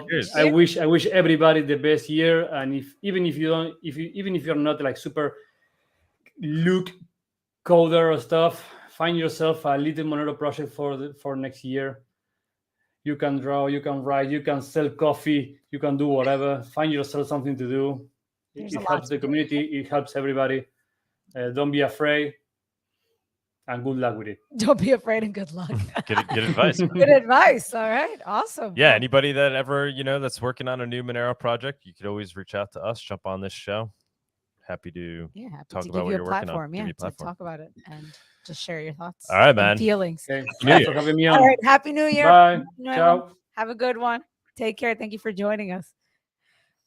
All righty, Mr. Tony. Thank you for patiently waiting. Tony, Happy New Year, man. Happy New Year. Happy New Year. Hey, guys. Thank you for... Where are you at? In the cabin, like 40 minutes away from my hometown. Sounds nice and cozy. Yeah, it's actually super warm outside. Usually it's in the negatives, but today's in the plus. Usually it's like super cold. Oh, wow. Yeah. What time is it over there? 8. Okay. Okay, so you're getting closer. Yes, oh, wow. time. Yeah. All right. Yeah. So please take it away. I think you're the closest we've had to somebody near New Year's. Near New Year's. Anybody closer? As you're doing the New Year, the news until the New Year's. Oh my God. No. I'm just kidding. All right. Get it going. All righty. Let's have you. Yeah, you can just bring up like just don't go one crazy. Or like 3 of the top stories this week. Yeah. And then maybe we can just get feedback from everybody else that's on stage. Perfect. Well, I think I'll go over all of them, but on some I'll just say it really fast, and then they're all good. Also, I'm a couple drinks deep, so. Whoa! Celebrating. Good. Happy New Year, Tony. Happy New Year. Until midnight. All right, go for it. Okay, let's get into it, guys. Firstly, I want to mention the US might need to ban crypto, says Banking Committee chief.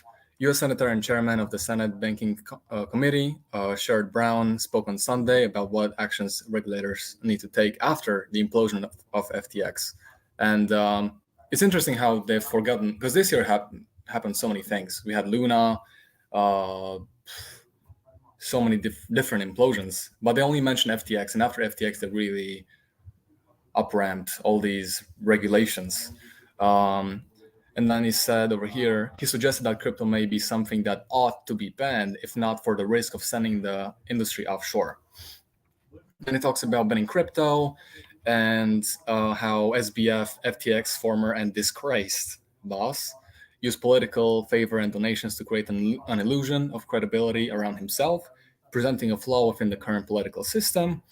And overall, he claimed the FTX collapse represents just one large part of the dangers of crypto, which includes Ponzi schemes, poor consumer protections, and national security threats, obviously. And among those threats are Korean cyber criminals, drug trafficking, human trafficking, and terrorist financing, of course. But if we go below, it actually mentions, let me see where it is, because that was actually interesting. Where's that quote? But, okay, I can't find. Oh yeah, okay. Federal Reserve Chairman Jerome Powell has clarified that he has no intention to ban crypto. So they're trying to ban crypto, and it might work for some of them because they're centralized. But how are you gonna do it to Monero? So it's gonna be interesting what they're gonna do in the coming year to ban crypto and the effect that it's gonna have on Monero. And good story. Yeah, we'll have to do a Monero talk on that. Yeah, for sure.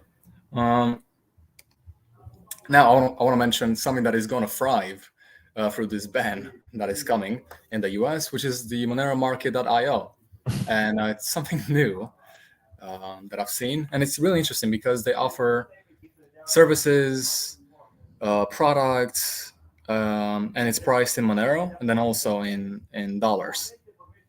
So you can buy honey for $15, which is 0.1 Monero. And if we click on it, let's see how it looks like. You can add the card. You can message Kutch Tea, which is the seller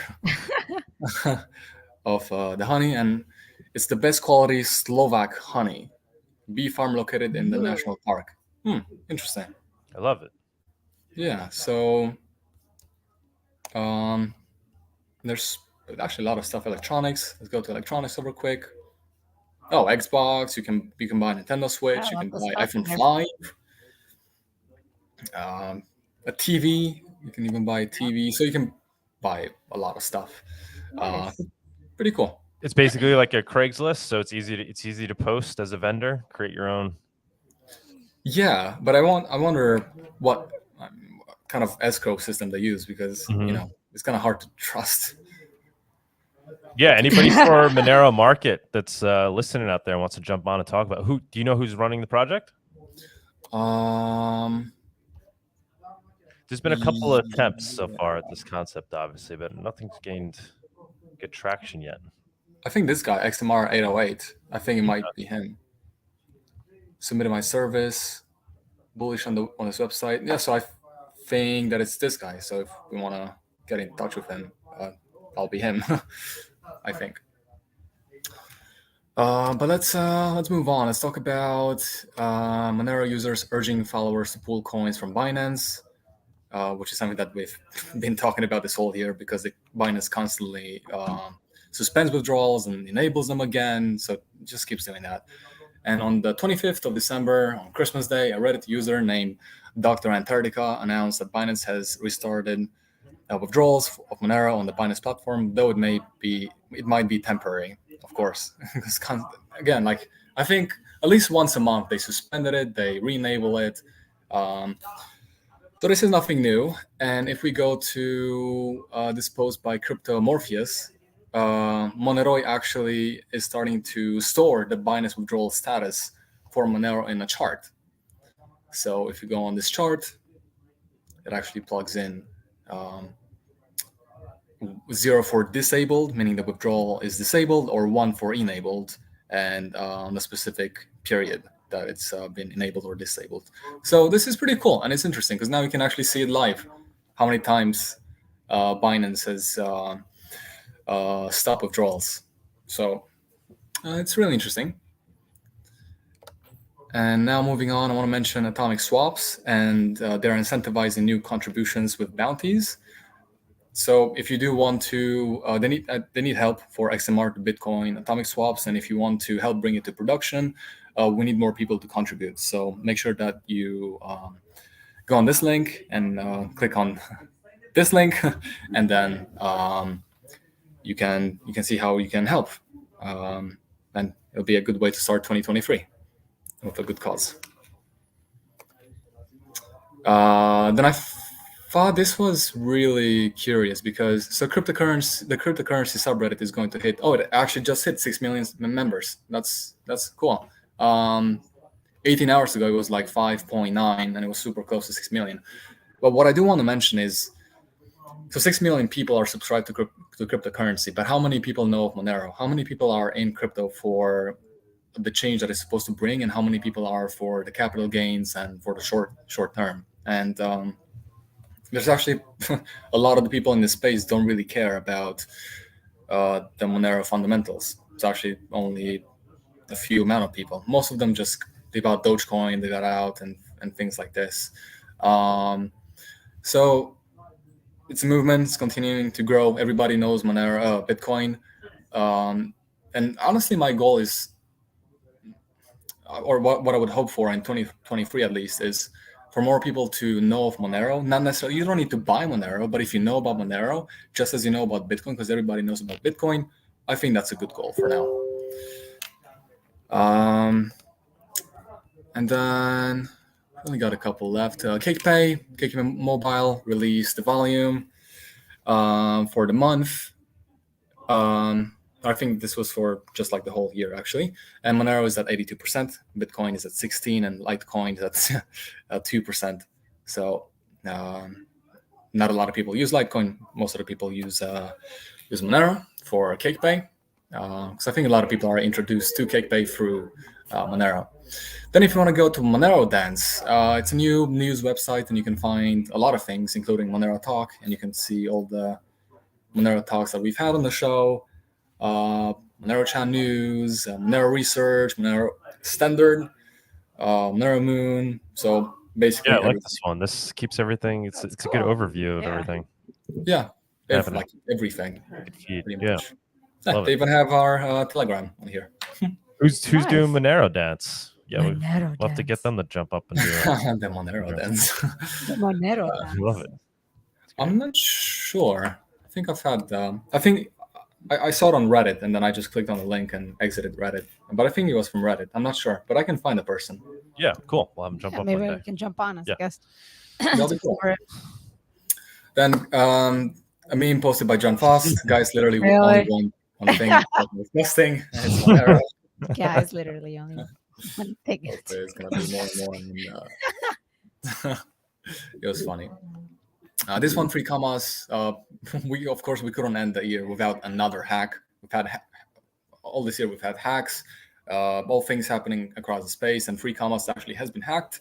10,000 of the keys of private keys has been released, and an anonymous Twitter user has obtained around 100,000 so far. Only 10,000 has been leaked, and essentially he's going to publish more. So, of course, we couldn't end the year without another hack. And then I want to mention Turkish Central CBDC and the fact that they ran the first CBDC tests. Wait, hold on. Sorry. They're partying hard. So, my friend. So the Central Bank of Turkey has conducted the first tests of its Turkish digital lira.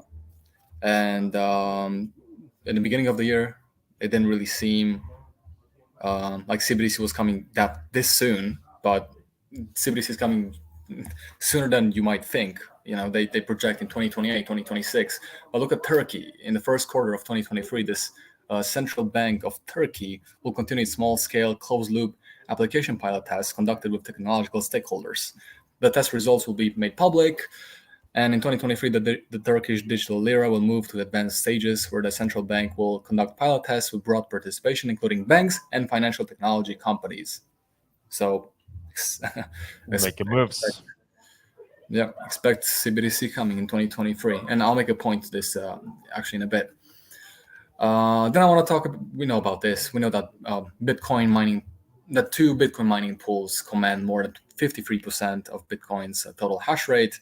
Specifically, one called Npool, sitting at 21.9%, and Foundry USA at 31.4%. And if you add F2 pool, I think it's sitting something like 67% in only 3 pools. Does it really look decentralized? Not really. So going back to the ban, which one do you think could be banned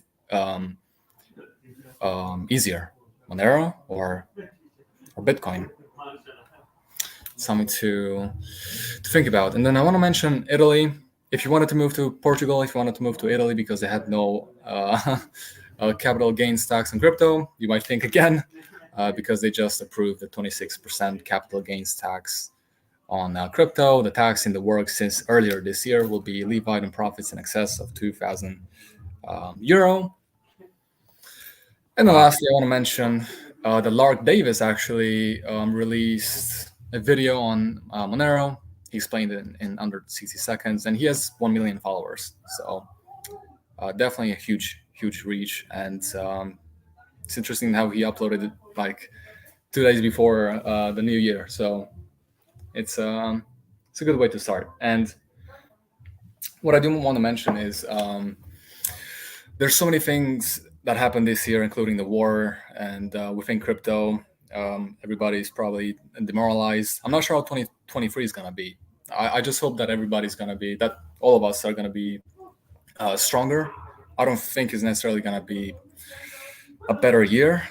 I mean, we're looking at a recession, and I just hope that we are going to be stronger to withstand what's coming. And I think that we're going to see a huge adoption of Monero coming in 2023.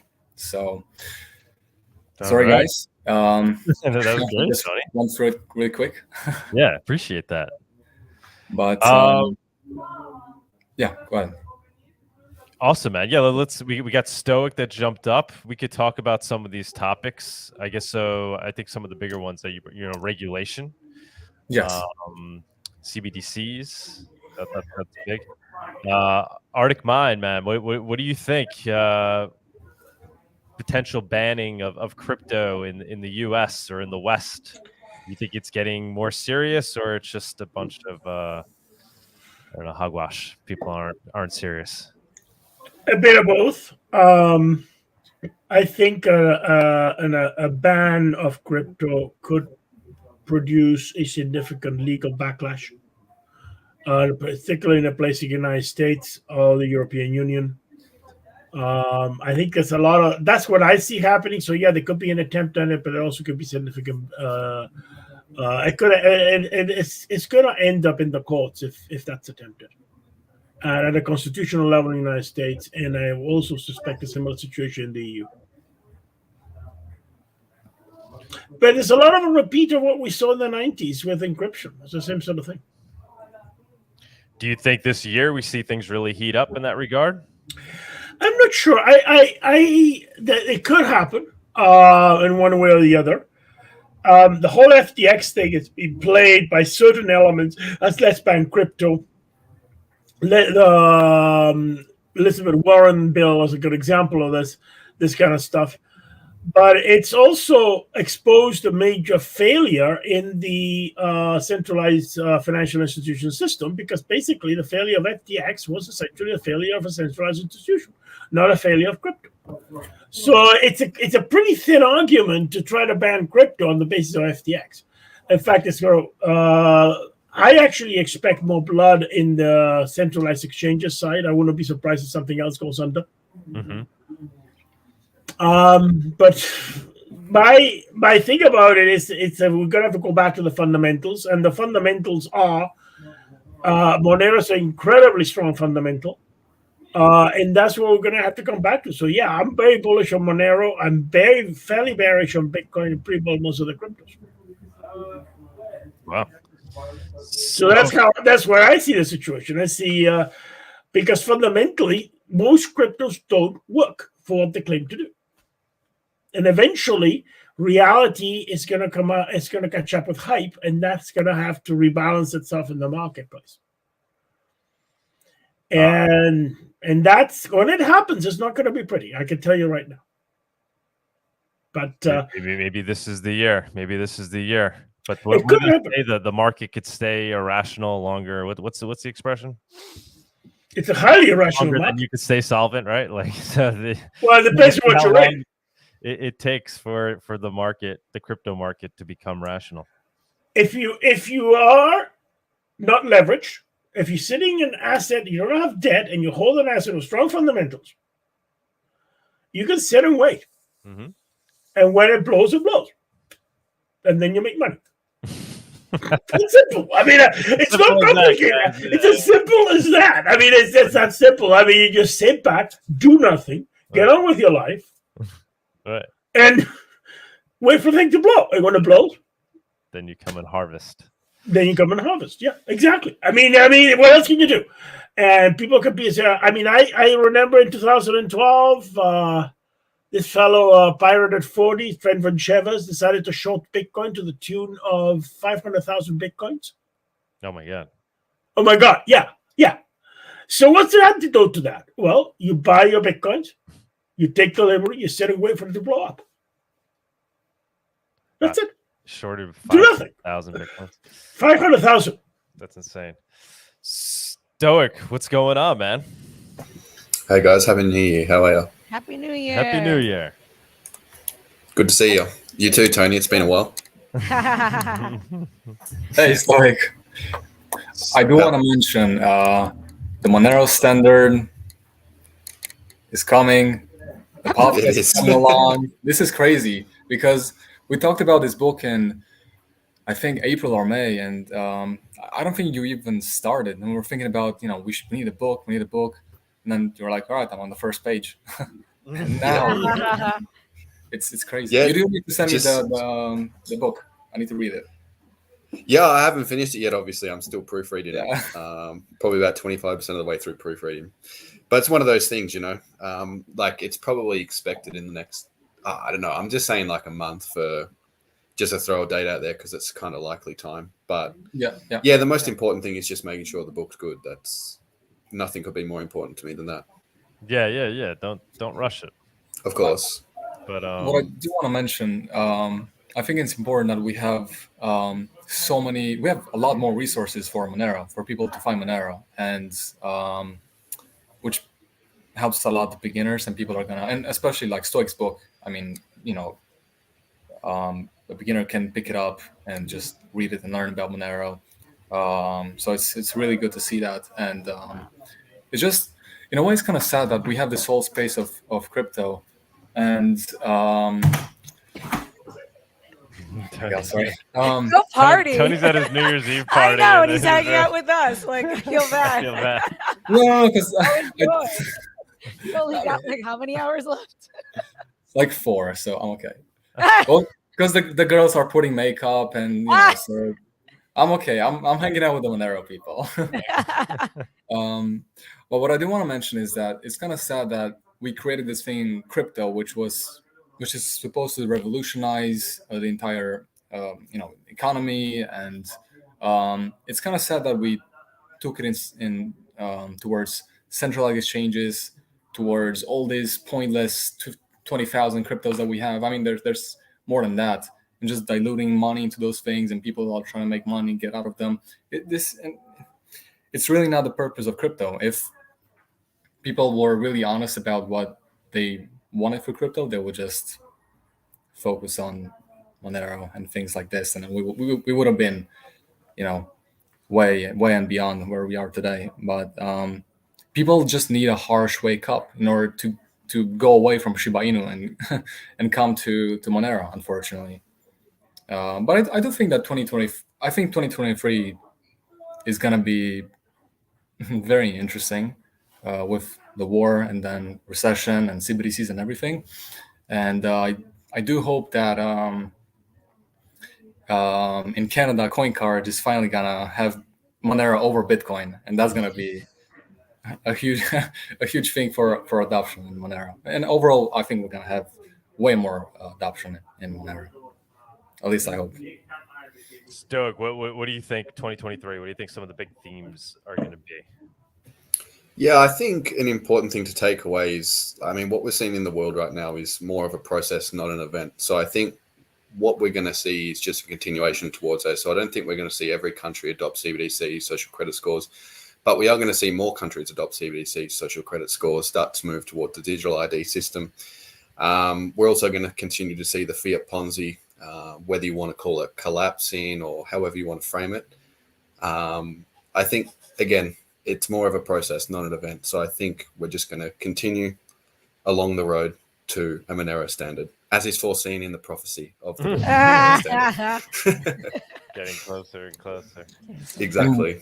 One thing that Arctic wrote, one cannot revolutionize the economy on 6.5 TPS when Visa does 6,500 TPS, which is true. So yeah. there's also that. Luke, I don't know. Did we lose Luke? Luke, are you still hanging out over there? Yeah, sorry. I'm still hanging out here.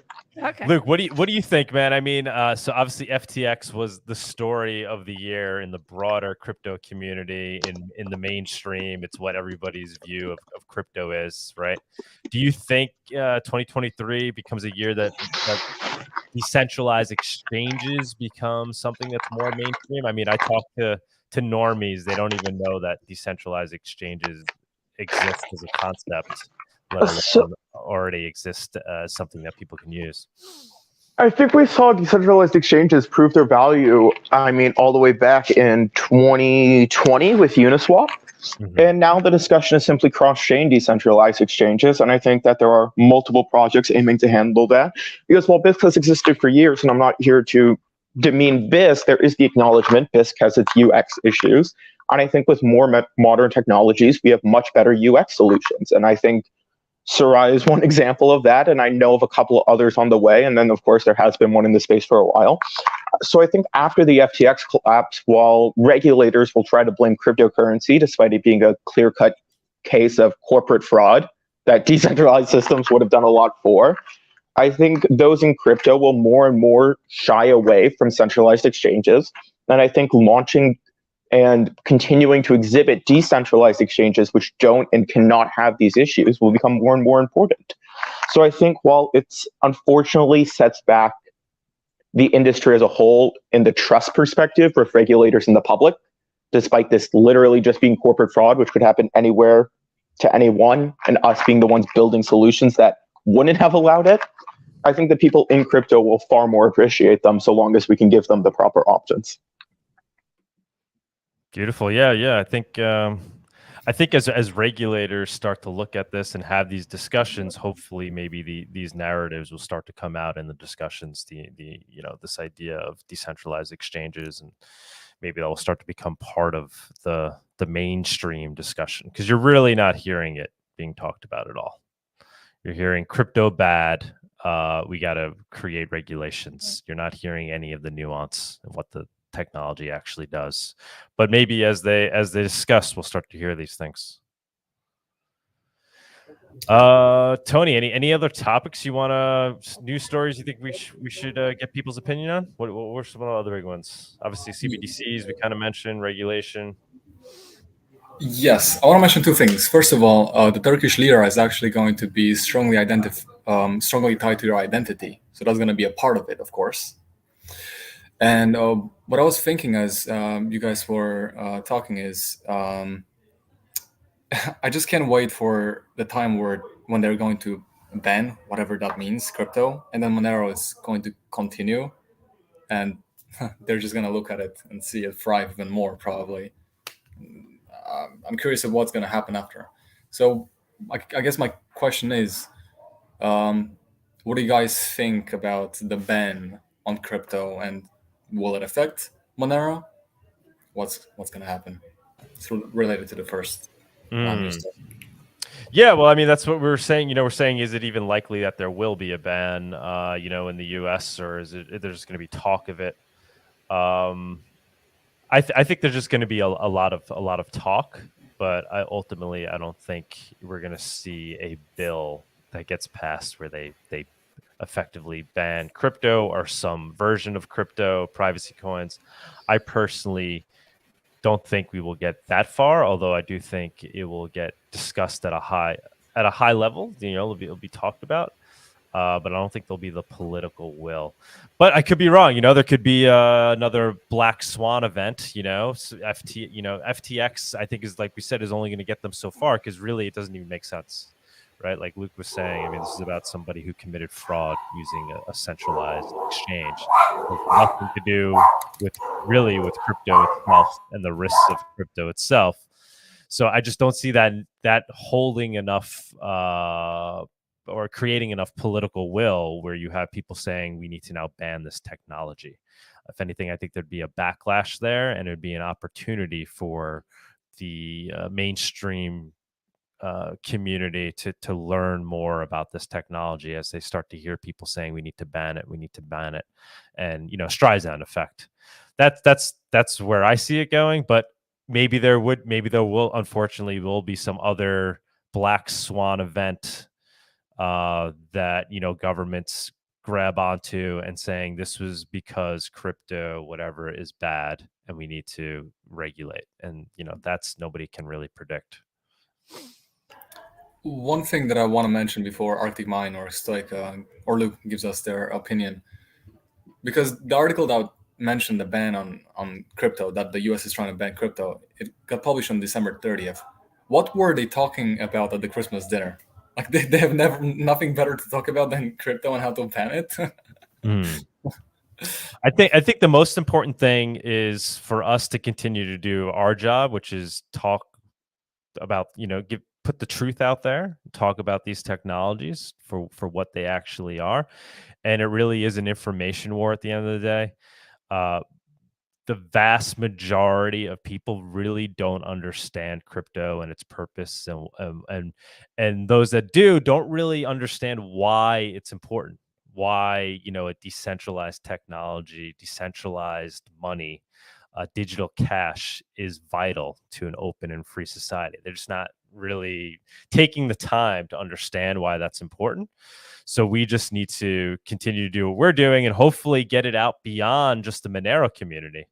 I'm partaking tomorrow in a Liberty. Who's doing it? It's the Mises Caucus of the Libertarian Party is having a kind of a virtual conference, and I'll be on there. But that's a perfect example of a way to start to grow Monero beyond just Monero people, right? So here's a group of people that should really care about what we're working on here, and so like things like that are important to keep getting the word out. But yeah, there's just so much misinformation, not even misinformation, just people haven't really stopped to understand it yet. And that goes on the level of those that are making the laws, right? So the vast majority of lawmakers don't really understand why crypto is important.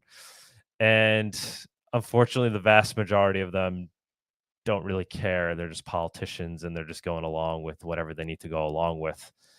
I'll give you an example. I don't know if are you guys familiar with George Santos? He's become a national news story. He's on the cover of the New York Times. So he ran for Congress. When I ran in 2020, he also ran in 2020 in the district right next to me in New York. We knew each other through our races. We were both running for big congressional seats here in New York.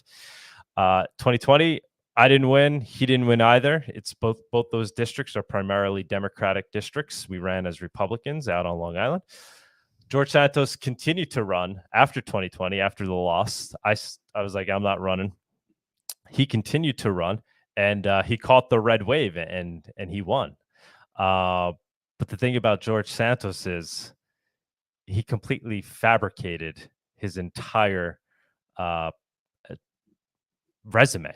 Personality. He's a made up individual. Even his name was fake. Everything was fake. It's and 2 weeks ago, or maybe it was like 3 weeks ago, before this really all came to light, I was at an event and George Santos was there, and I know him a little bit, and so I went up to him, and this is after he won. I said, George, just promise me one thing. He's like, what? I was like, if they try to ban Monero, just promise me that you'll reach out to me and we'll talk about it, and you can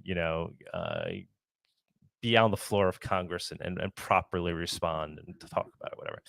And he's like, oh, I don't really know Monero or whatever. He's like, but that SBF guy, what a fraud that guy is, and we really need to go after him, and it's such a shame. And then 2 days it was revealed that George Santos is an even bigger fraud than lied about than everything. SVF.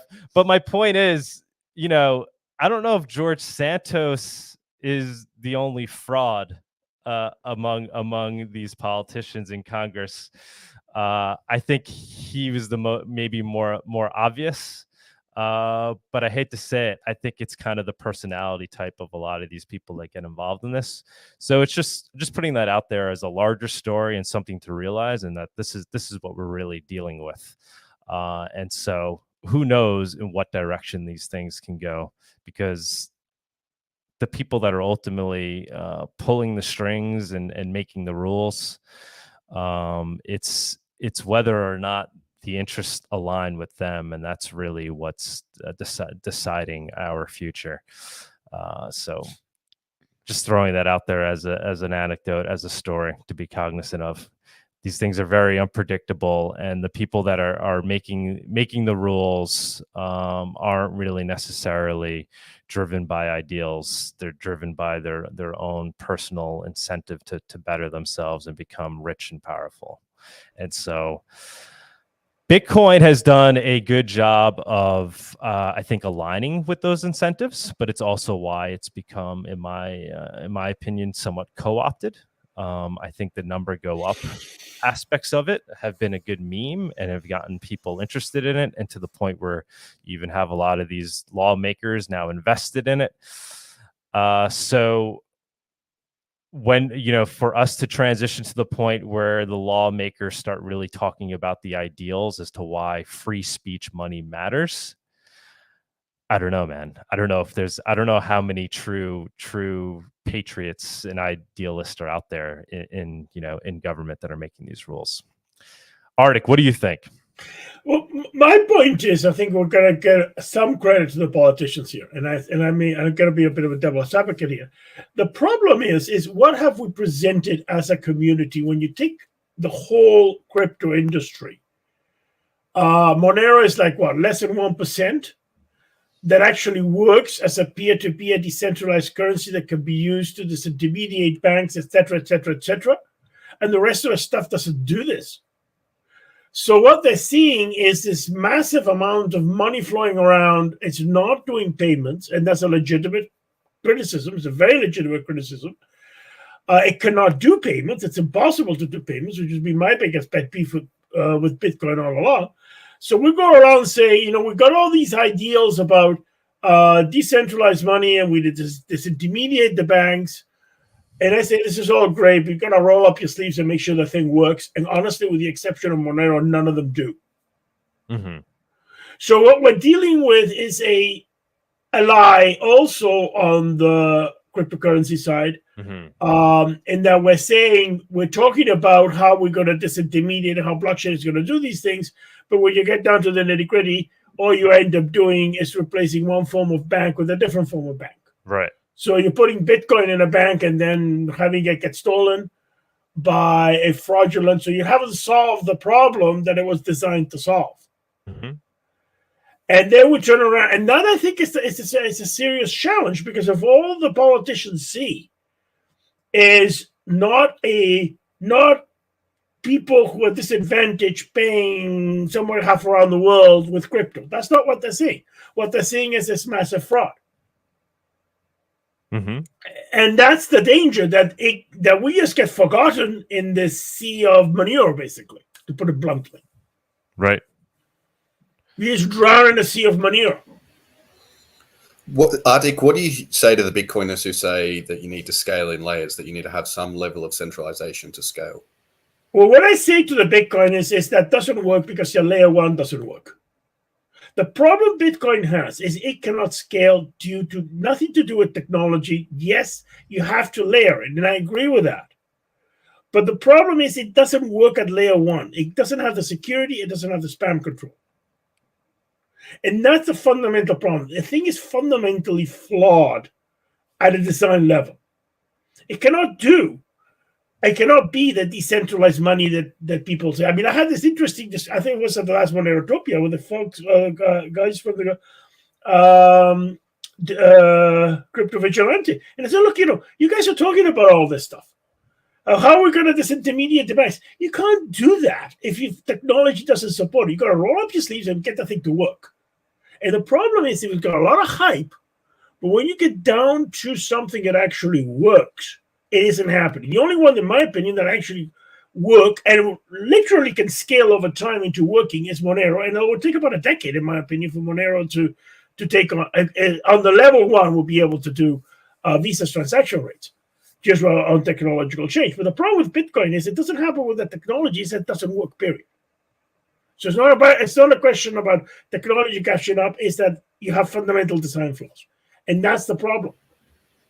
So sure, you can have layer 1, you can have a layer 2, but if your layer 1 isn't solid, your layer 2 is going to collapse. You're building an edifice on a shaky foundation. Lightning Network was a very interesting technology, but if you cannot do a justice transaction because the fees are higher than the amount at stake, which is the problem easily can happen in Lightning Network and Bitcoin, well, the whole security model collapses. And if you're familiar with a justice transaction, it's a Lightning Network, but. Are you referring mainly to like block size and tail emission? Absolutely. Okay. Because the problem is the reason that if you have to look at you're going to look at what's called fee and reward. If you look at fee and reward in Bitcoin, and this is and in Bitcoin Cash, it's a great example. You just look at fee and reward in Bitcoin Cash.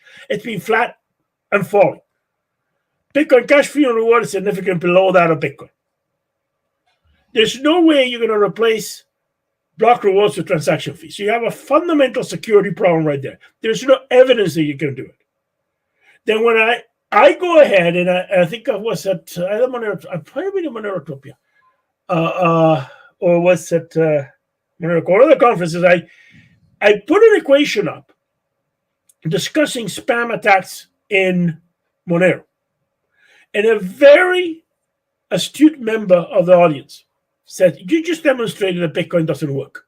I said, yes, that's exactly what I demonstrated.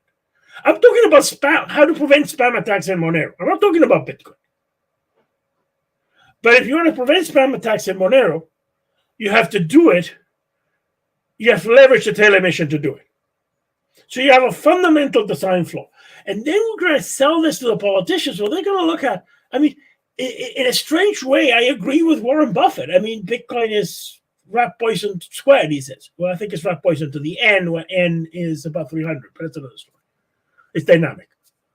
But the problem is that what we're presenting in the bulk of it is fundamentally wrong and doesn't work. There's an exception, and it's more the exception to the rule, and that's Monero. But it's a very small exception in a big spectrum. And I think that's a fight that we have to really deal with. It's not about convincing them about crypto. It's that, look, most of the stuff out there doesn't work. I see somebody, Wendy Sue, in the comments. Wendy, if you can, jump up. I think you're relatively new to Monero. You have some good comments going that you're throwing out here. Come on up. I'd love to talk to you.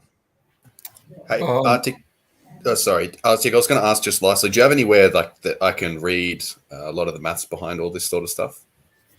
Well, I mean, the basic, yeah. I mean, I did put out. It's in the issue 17. I put out the basic fundamental mathematics behind it, and also one of my talks where you can actually go into it. But all you do basically is to just calculate the tail emission, and you look at how a miner in Monero would order transactions.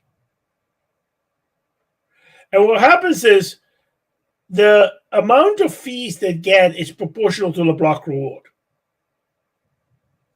Well, if the block reward goes to zero, so they'll have fees. That's essentially the issue. It's essentially a problem of competition among miners.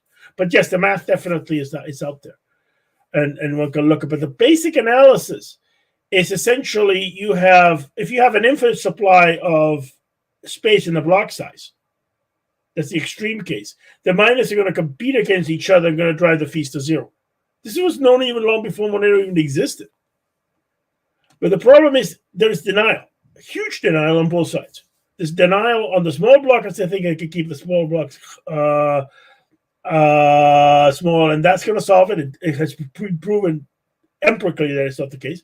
There's denial on the big blockers, where you can demonstrate actually that it fails. So that's but the so much denial. I mean, I'm standing here and say this, well, $500 billion worth of assets that are fundamentally flawed. It's not just Bitcoin, it's Litecoin, it's a whole bunch of other proof of work coins. Ethereum Classic went to that model. Ethereum proof of stake is another totally different kettle of fish. It does not decentralize at all. So we're dealing with failure where you look. And so then yes. Where can I read about it? Do you have a website or something? Well, I haven't actually put it in. Actually, you can probably see some of my talks on that. Okay. You need to jump on Twitter. I haven't seen you on Twitter. I don't think you're there. But no, I'm not. I got on Twitter and didn't really pursue it. I mean, it's controversial enough what I'm saying. I mean, I'm basically standing up here and saying that Bitcoin and all the overwhelming number of cryptocurrencies are fundamentally flawed. And this is the only one that really works. For reasons that got nothing to do with privacy. And this is the part that really shocks people because, Monero is all about privacy. No, it's not. It's about the only one that works. Team Monero need you out there. It's kind of like the Titanic is sinking, and the Carpathia, which is the rescue ship, only has private cabins. But that's the analogy. So, well, fine, fair enough. But the Titanic is sinking. Who cares if the cabins are private or not? I love it, man. But essentially, it's the problem. I mean, I ran into this problem with Bitcoin when I started investing in 2011, 2012. I tried to look at it from the point of view of how can it fail, and I realized, well, wait a minute, everybody's talking about how they're going to do all these great things with this decentralized cryptocurrency, but only on 6 transactions a second. Hello. What a good question by Wendy. I don't understand why so many smart ones don't see the transparency of Bitcoin as a huge problem, even while being scared of CBDCs. Well, Wendy, jump up if you can. Go ahead, Arctic. The thing is, they're blinded by the economics. I mean, I had to make a hard decision in 2014 and 2015. I sold my Bitcoin for Monero. Not over privacy, but over scaling and over security. I made that decision. This thing doesn't work. I'm getting out. And that was my... And oh, sure, it's nice. It's private. And yes, privacy is important. But seriously, you have a lot bigger problems in Bitcoin than privacy. And it's a fallacy. I mean, people are talking about a fallacy. They're talking about how I can do all of these things, but I can't do any of them. And then you sit, I mean, I'm serious. I mean, like, what are we selling here? And that, I think, is the problem. So the criticism that you get from a lot of people in the traditional finance, I think, is valid when looked at crypto as a whole, as opposed to specifically Monero. They have a point. And I think we need to be respectful of that point. I think for 2023, another good goal would be just people to work together and stop fighting against each other, because ultimately we're against the same enemy, let's say. And I think a good way, if you argue with Bitcoiners, if you just lay out the fundamentals first and what they believe in. Are you against CBDCs? Yes. Are you against this and that? And if they agree on that, then the discussion is different. The moment you bring the label Monero Bitcoin, and Bitcoiners are usually very attached to Bitcoin as a product, a lot of people in Monero actually that I've talked to have told me, and I've seen, that if there's something better that comes along than Monero, I'm switching to that thing. And personally, I'm going to do the same, because it's stupid to cling to something that doesn't do what it's supposed to do. And scalability, like ArticMine is saying, is a really important thing. If you could have privacy, but if it's not scalable, if people can't use it effectively, you can have the best privacy in the world. So what? And yeah, so there's so many nuances. But the nuances here, the nuance with privacy is the reality today is if you want a scalability, you have to take privacy where you want it or not. So it's the other way around. Now, people will say, well, privacy is less scalable because transactions are 6 times bigger. The issue is that the technological support for blockchain is probably 10 years down the road for it to be dominant. I don't think CBDCs are even scalable as they're being presented. There's some serious technical issues with CBDCs that have not been really addressed. So in some of those cases, let them just crash and burn. I have some real concerns about spam and CBDCs. And then if you do surveillance, which is kind of thinking how to do it, well, then you're back basically to a Visa and a debit card model with the central bank controlling it instead of Visa. I mean, that's essentially what you're doing. So I'm not so convinced about CBDCs being viable at scale at this point in time. My belief is that it's going to take about a decade for a blockchain like Monero to be able to scale to the idea of, say, a Visa transaction level. And this is just because of the technological change involved. But the problem is, that's not the problem in Bitcoin. It's not that it can't scale because it's going to take some time for the technology to catch up. The problem is it's designed so it can't scale, period, because of these falling block rewards and the lack of security. It's designed, it's a flawed design. It's a totally separate problem. So scaling is the technological problem. It's bandwidth going up. I mean, this conversation, I'm running at 2.5 gigabits per second on the bandwidth that I'm actually using for this. On this, I'm connecting to right now. The highest available in Canada is 8 gigabits per second. That's already coming out. When I went to the last Monero talk, and I had to change my talk at the 11th hour because I'd upgraded my internet like 8 hours before the flight from 1 gigabit per second to 2.5 gigabits per second. And so this is what's happening in the technology side. Technology is moving along. It's not waiting for people in Bitcoin to debate whether sizes should be big or small. But if your technology cannot scale to meet the demand because it's flawed at its design, and this is the problem that I have with then it's going to fail.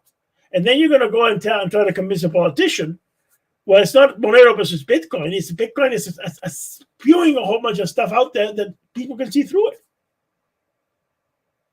So they're telling people something is not true, and they're gonna. You can say a lie enough time before, as Doug pointed out, you get caught, and when you get caught, then you have a problem.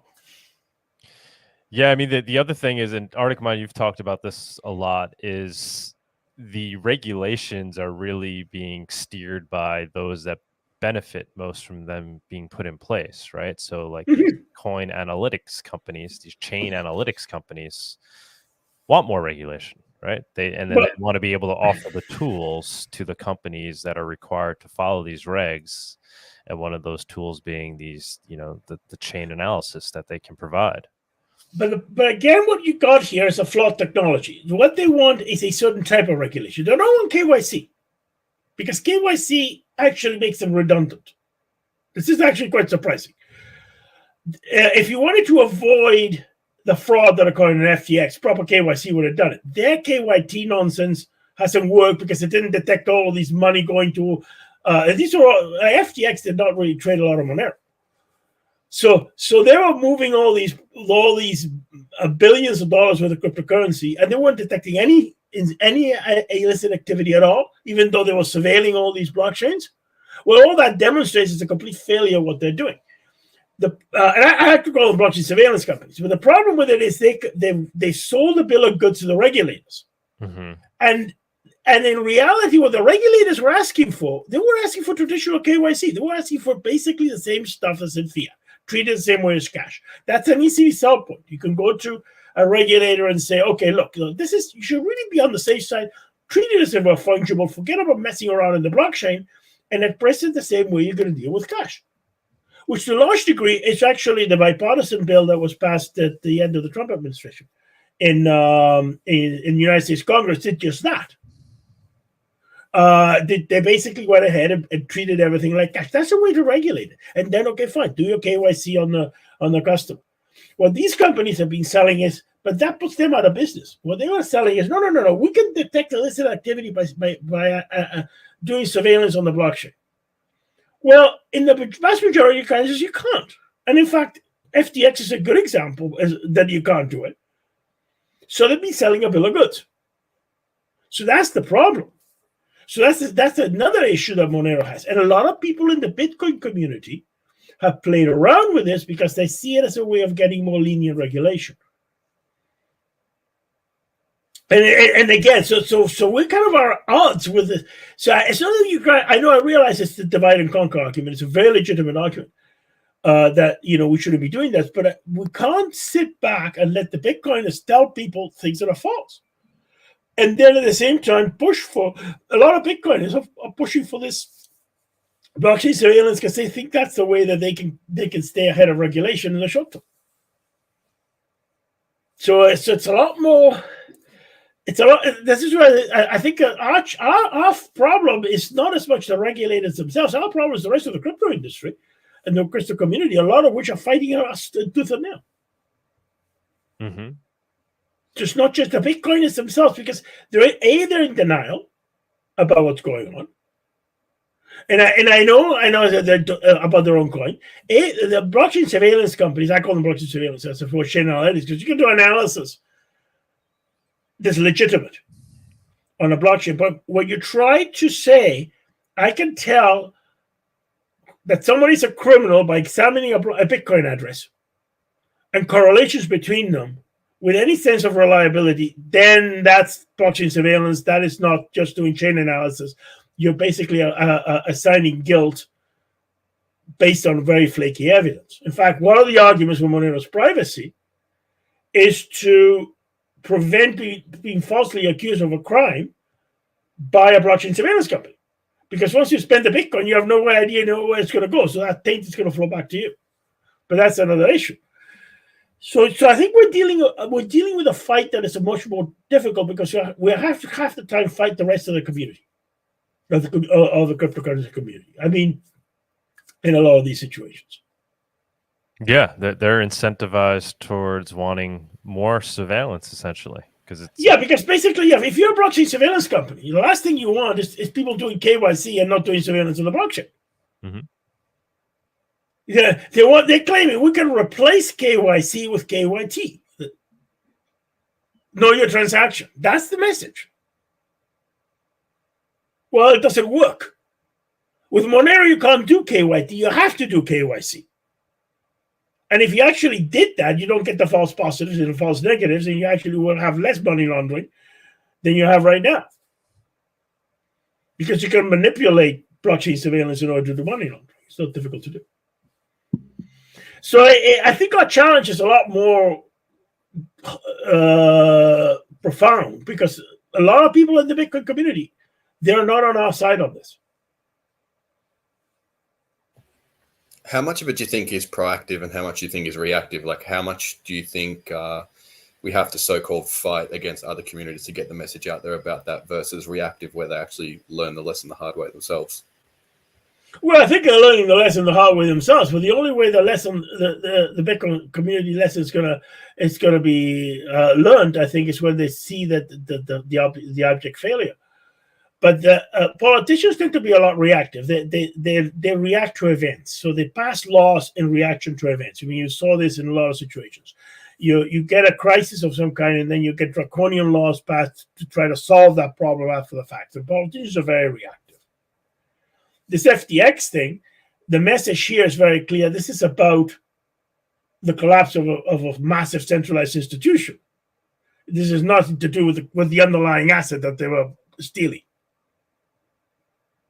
So that's an easier sell with respect to the politicians. And there, sure enough, you can align yourself with the Bitcoin community. Because you can say, well, look, this is about a failure of a centralized institution. But when you get into this business of a legitimate question that can be asked is, okay, fine, how do you use this for payments? And you got a pie in the sky argument. No, the only one that can really has something that's viable on the blockchain that can be scaled given technological change right now is Monero. It's not Bitcoin. But they're selling something to the politicians, which is a fake. And that, I think, is the challenge. How much do you think comes down to ideology, though? Like, if you're trying to get people to understand all these arguments, I mean, a lot of people don't necessarily need to don't think that the money doesn't need to be in the hands of the government. They never even think about it in the first place, right? Like, let alone think that something deep about it. Well, that's fine. But the problem is those who present an ideology saying that the money has to be decentralized, or at least for certain groups of people, and then provide a product that cannot do that, and it's essentially changing one centralized ledger for another. That's where you have a problem. I mean, you can say, for example, that for a lot of transactions, it can be in the hands of the government. And for those transactions, it cannot. And in fact, if you look at credit cards, the cost of a credit card transaction could be anything from like 0.5% all the way up to maybe 10%, depending on the type of transaction and the parties involved. So if Monero comes in at 1% for the transaction cost by the time you do your hedging, obviously some credit card transactions are going to be more cost effective, and the majority of them are not. So you can argue that they're complementary even. But the ideology is fine if you have a solution to the problem. But if you say we have to disintermediate the bank in this situation or that situation or in every situation, and then what you present as a tool to do it cannot do that, then you have a serious flaw in what you're presenting. That's why I focus so much on let's roll up our sleeves and get the thing to work, as opposed to talk about ideology. Yeah, I mean, never let the truth get in the way of a good story, hey? Yeah, exactly. I mean, this is the